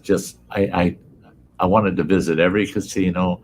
I wanted to see all the sights, everything that was going on in Vegas, But Reno, I tell you what, you stay at the Golden Nugget in Reno, oh, that is sweet, man. When you walk in their main hotel lobby, just the lobby itself will freak you out. They had a great big old chunk of rock they got sitting there with freaking gold nuggets in it. I mean, it's insane. And you walk out of that main lobby and down towards the casino floor. Well, you're coming out on the upper tier and you're looking down into the casino, but you look up at the ceiling and it's a huge dome, and it's a sky. There's birds flying and clouds moving. And in the middle of the casino floor downstairs is one of these big old mining rigs standing there. It goes way up to that dome, and it looks like a mining town down there. And it's all the gaming, all the slots and everything around it. It's awesome. But that sky, bright blue sky with clouds, and it's sunny. And then all of a sudden it starts getting dark, and you look and you can see clouds coming from one side of the room towards the other up that dome. And then all of a sudden you hear the thunder, you see the lightning flashes. It's insane. And then the weather clears and it comes back, and it's late afternoon kind of effect. And it starts getting darker and dimmer and dimmer and dimmer. Then all of a sudden you see all the star constellations on the ceiling. It's nighttime. It is the best laser show I've seen in Vegas or Reno is at the Golden Nugget. Yeah.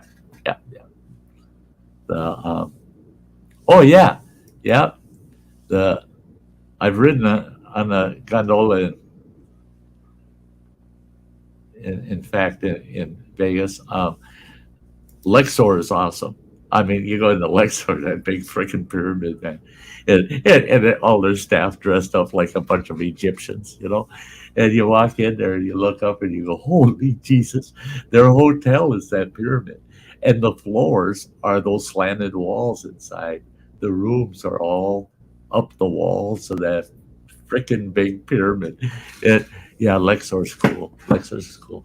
There's so many cool places. They got pirate battles right in the freaking pond out there, and you stand out on the street and watch those free shows, man. And you don't even any hotel you stay in, they'll give you free tickets to a cabaret show or some kind of show somewhere on the strip. And yeah, I miss those days. The Oh yeah. I don't remember which hotel that was. I don't remember the hotel. I'd Oh have yeah, to. Sty. My mom's Pastor Greg Locke.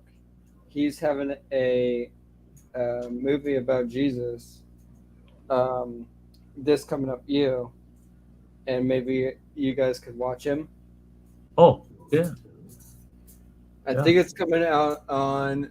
Let's see. I think it's coming on March. I think this March. Uh-huh. So make sure you go see that movie. It's a Yeah. pretty good one. Oh, you had some luck We're at in, Caesars. we're in that movie, so Cool. The Caesars, I had good food at Caesars. Yeah.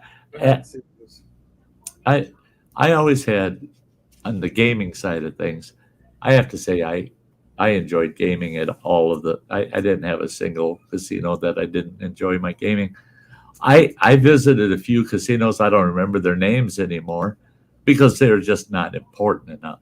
But you get off the strip we have today isn't the original strip. But you get on the old end of Vegas and you go down that strip and you got what we call nickel houses, where you walk into a casino and every machine's a nickel machine. Every single machine in the house is a nickel machine. And I've walked out of those nickel houses anywhere from $600 to $2,000 a head playing nickel machines. And they are awesome. The staff are cool. It's old Vegas atmosphere. In fact, a lot of those nickel houses even still have fully restored and functional penny machines in them. And I walked around with a pocket full of pennies just to play the penny machines and have fun. And you hit a jackpot, fill a cup full of pennies, take it up. Oh, wow, that's great. I won $12. And you got a big old cup full of pennies. Yeah. Yeah. I actually saving my money this year because I've got like $153. Oh, there you gotta save, man. Yeah, I know. I don't know what I'm gonna do with all that money. Hey, Rain Dancer, me, nowadays especially, yeah, plop me next to a nice mountain creek, catching me some trout, put me on a nice quiet lake, catching me some largemouth bass, or I'd rather be doing that than go to Vegas anymore. I'm talking about back in the day. The Marine mom said she loved Circus. I laughed at Circus. This guy, his wife, I tried to tell her, stay away from those carny games they got in there. Oh no, she had to go play those. She won two of the biggest damn stuffed bears you ever seen. Them things were about 8 feet tall. They're huge, these things. They're just he had to drag those behind himself, and they stuffed them in their hotel room. Well, he tried to arrange to get them shipped home. He said, no way in hell. He wasn't going to pay the shipping on those damn bears. So they had a hell of a time just giving them away. he was so mad at her for winning him in the first place. Play something that's going to pay you money. You ain't going to win them big giant stuff. That he says, and she said, "Can't we take him on the plane with us?" He said, "What do you mean?" She said, "There's got to be a way we can get him on the plane." And he said, "Yeah, there is. It's called buy them each a ticket." He says, "I'm not paying a flight ticket for the damn bears to come home." Yeah, that's funny. Yeah, that is so true.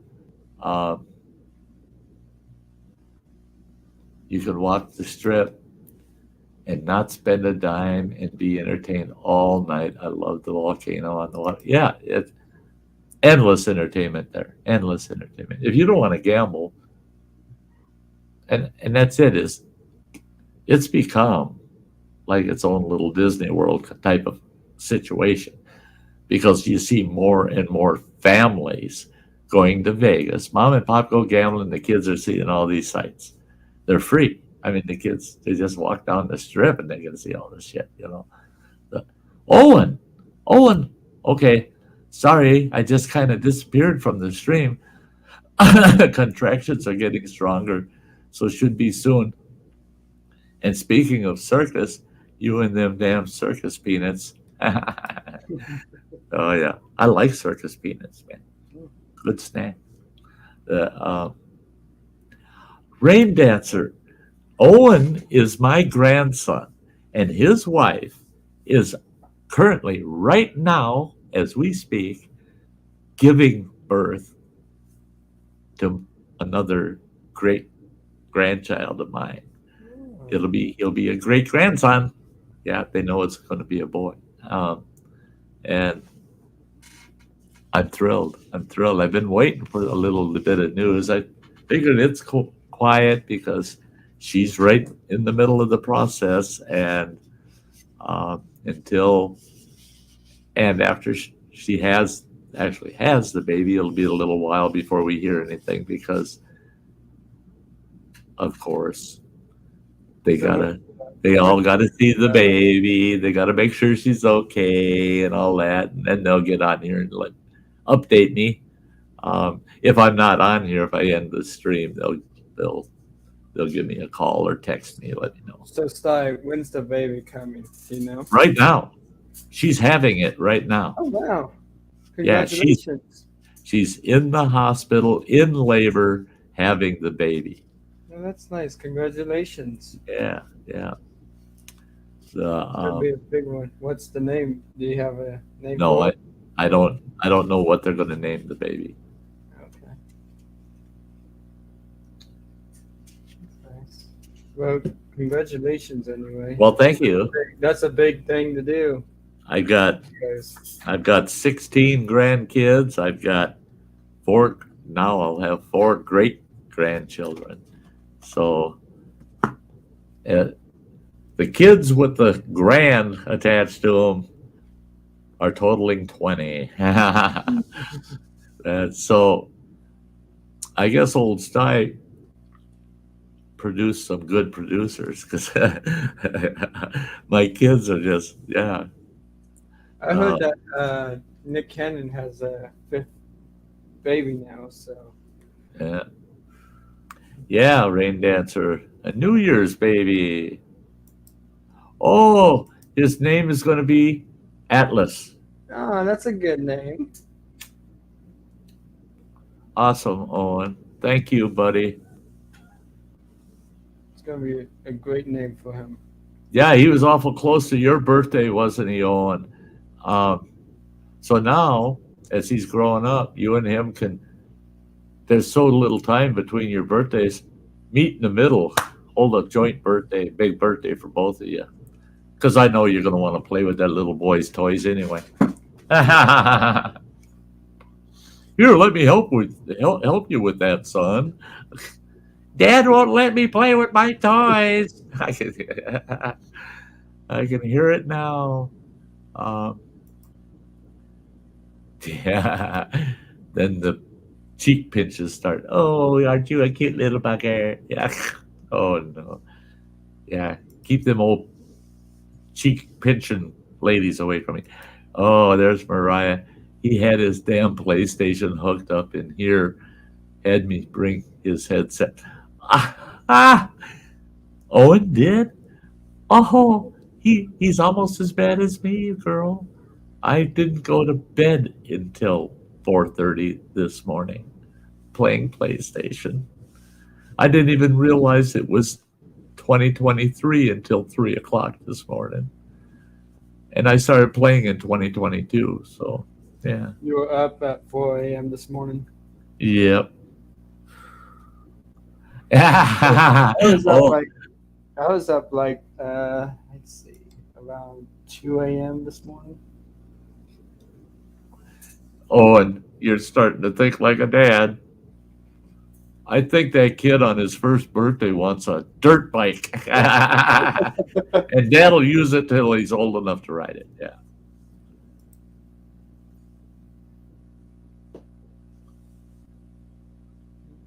Well, I'm happy for you. Oh, his first word will be to his grandma, "Stop it, girl. Stop it.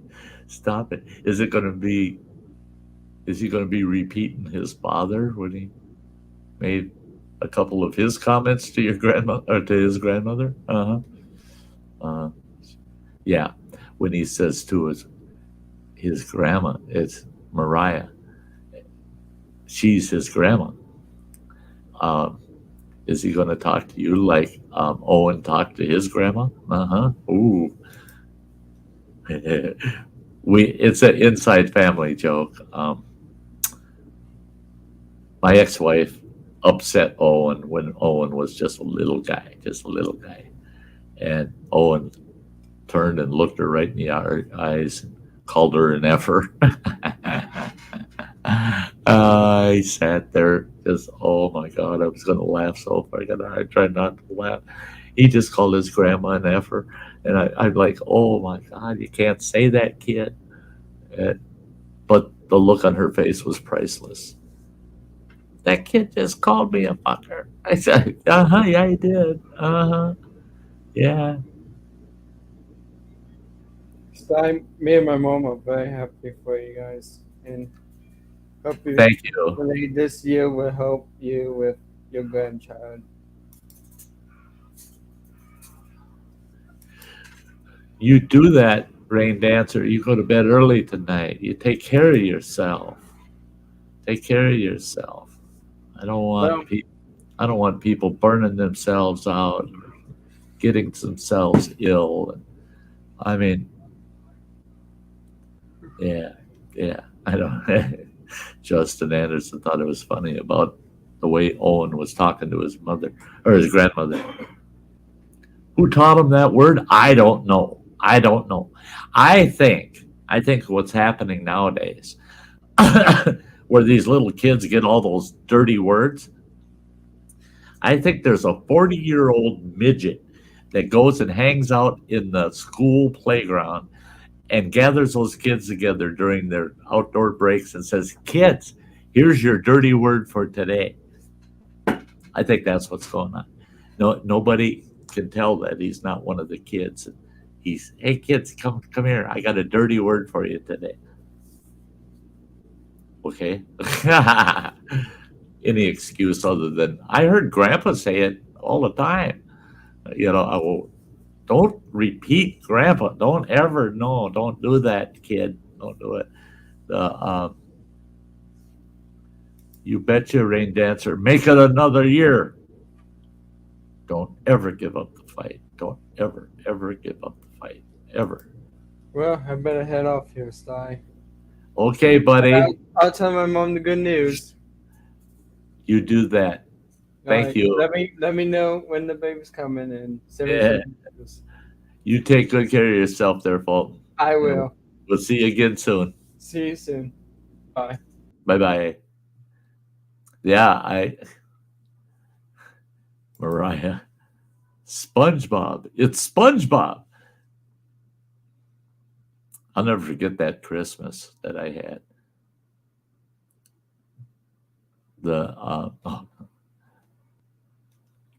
Yeah, both of us are rain dancer. Yeah, rain dancer.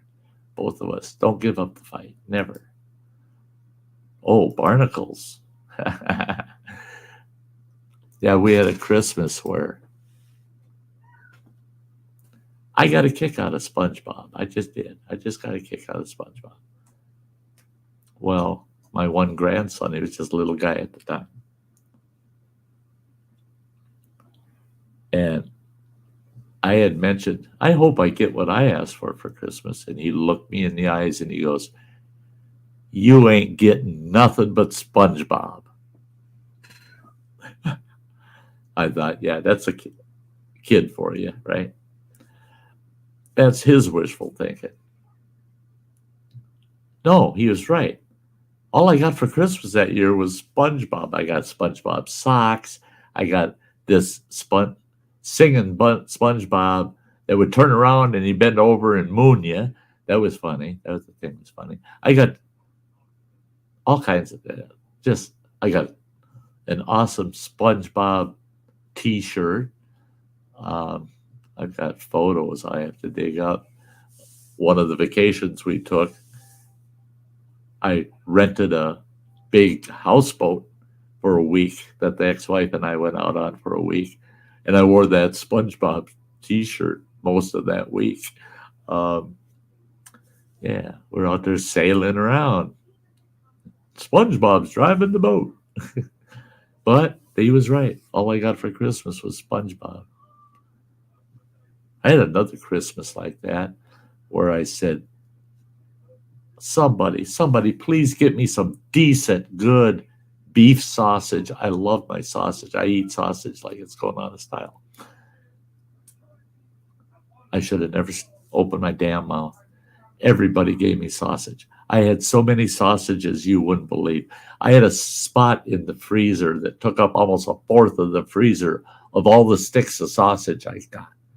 I had 2 or 3 sausages down in the fridge, 8 or 10 of them up in the freezer. My one daughter, she bought a pack of socks for me, and she shoved a stick of sausage and put us into the sock, and then put a sock on the other end, and did that with a few sticks of sausage. So it was sausage. All I got was sausage for Christmas.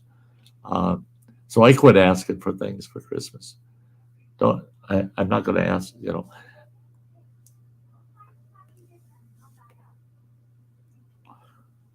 They could have given me one SpongeBob thing and some other stuff, and I would have been happy. They could have given me a couple sticks of sausage and some other things, and I would have been happy. But you give me nothing but SpongeBob and nothing but sausage. It's like every package you open, you know what it's going to be.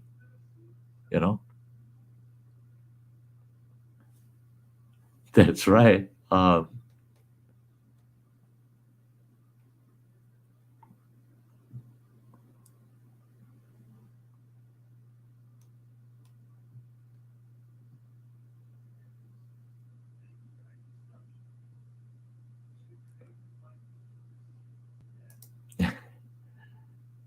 Shot us a deer. Whoop, whoop. Yeah. I ripped my pants. Yeah. I ripped my pants, bent over in his pants. Yeah. Fresh venison. Ooh, you're making me hungry. Oh my God. I got this dish that I make with venison steak that's to die for. And I ain't got no venison. No hunting for me. This coming fall, next year, I just may be ready to get out, get in the hunt, get myself some venison. We'll have to get us a floor freezer by then. Love my venison.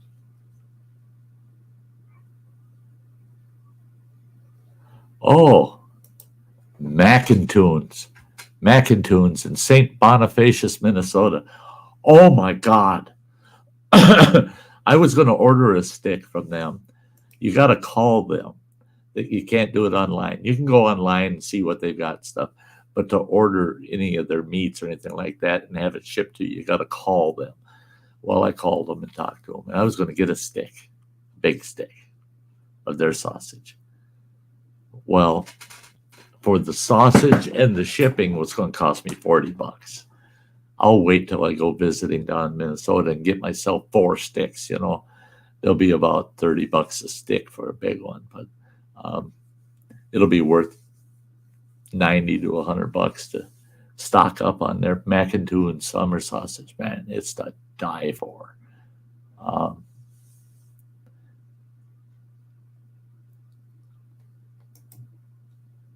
They're coming this weekend? This coming weekend? That soon? Are Owen and Skylar going to make a trip up this coming weekend? That seems so early with the little baby. But the curds would be sweet. Ha ha ha.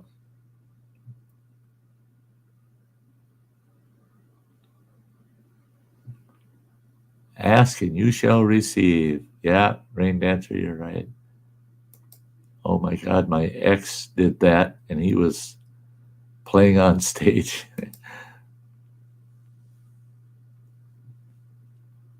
Or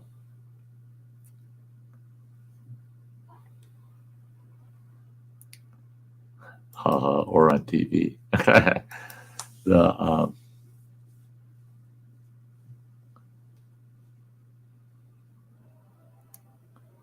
Oh, there you go. Just going to make a trip there yourself. Get some goodies. Yeah, they got other good stuff too. They got awesome meats. All their meats are to die for, and they carry the best cheeses too. You know, they make sure that they got great cheeses there. I love that place. I love that place, and I mean, I'm older than dirt, and my parents were buying mac and tune sausage back in the 1950s when I was born, and our family has bought mac and tune sausage from there forever. My family down in Iowa, they're getting mac and tune sausage. They come up to Minneapolis, Minnesota to visit family around Minneapolis area, and they always go home with sticks and sticks and sticks of that mac and tunes. They go to mac and tunes and it's like spending 2 hours at Walmart. I mean, they're going through but they put their order in, and heck, it takes a half hour to get their order put together because they order all those nice sausages.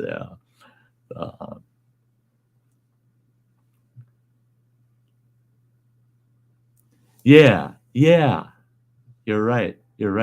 And I found, I don't know if other people do this, but stick sausage I buy now, if I buy it from the local store or whatever, I'll slice it up and I fry it. I throw it in the frying pan. Take those slices, throw them in the frying pan, and I end up cooking a lot of the grease off of them, and it crisps up the edges, and then they're tasty. But just a slice of sausage is fatty, boring, tallowy, almost like eating deer tallow sometimes. And it's just not that good a sausage. Mac and tunes is the other way around. Man. I'll cut a chunk off that long, and they're that big around. Those sausages are huge. Cut a chunk off that big, and that's a meal for me. I sit there, eat that whole stuff. I peel the hide off that stick, and I just chew on that stick for a whole freaking half hour. Ain't I terrible? Ain't I terrible? Oh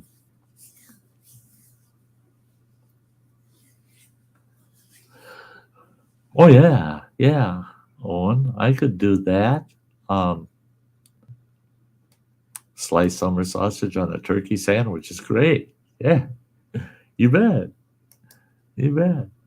I'm making a salad tomorrow. I was going to make it tonight, but I'm going to wait and do it tomorrow.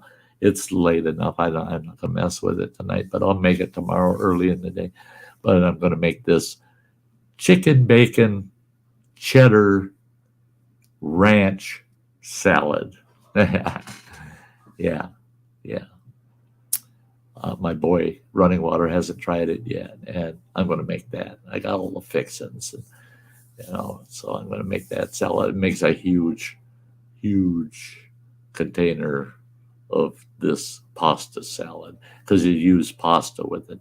I use the medium-sized shell pasta, and yeah, and it's so good. It is so good. Bacony. It's got chicken and cheddar cheese and ranch. Oh my gosh, yeah, it's good. It's good. I love my diced onions in it. So I'm going to take my batch, split it in half. I'm going to do 1/2 with onions, 1/2 without onions, because running water and onions don't get along very well. Yes, Owen, it's starvation salad. That's the very first time I ever had it, was at my daughter Mariah's. She had thrown a salad together with just what she had around the house because she didn't know what else to fix. And she just said, let's see what we got.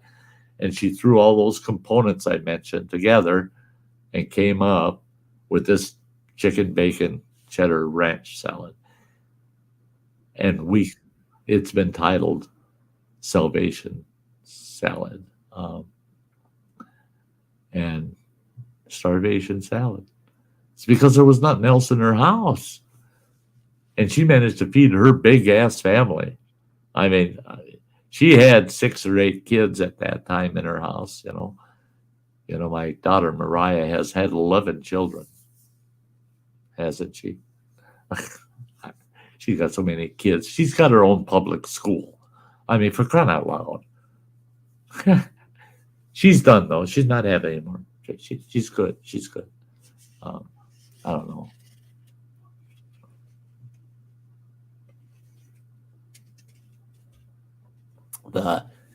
Well, folks, with that, that's an hour and a half past the 2-hour stream I typically try to stick with.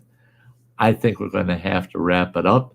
But hey, Owen out there, I know you're watching and listening. Send me a text when that baby comes. I want to know. I want to know everything went okay. Okay? You get a hold of me. Get a hold of me. Don't forget. Grandpa needs to know that the baby's okay. I love you all. I love you. My family members that have been on the stream tonight. Thanks, guys. I love you guys. And all my audience. I love everybody. You're all great. You're all great. You make this old man's life worth living. I shall be back next Sunday. And count on it. Make plans that heading into February, we're going to be back on schedule doing 5 streams a week. And it'll stay that way probably all the way till April, throughout the winter. So keeps me busy. Keeps me busy. I'm not doing anything else anyway. So what the heck, eh? So with that, guys, we're going to wrap this one up. I love you. I want to see you again. I want you all to take care. Thank you, Owen. Going to keep me updated. And yes, Justin, Happy New Year, and everybody stay safe. Make it a good one. You betcha. Make this year a good one, guys. Okay, I got to grab that girl in the fur coat. She's out on the porch. It's colder than sin out there. But I think if I dance with her a bit, it'll warm her up. And I'm going to dance myself out of here until next Sunday. I'll see you then, guys. Thanks. It was a great day. Bye-bye.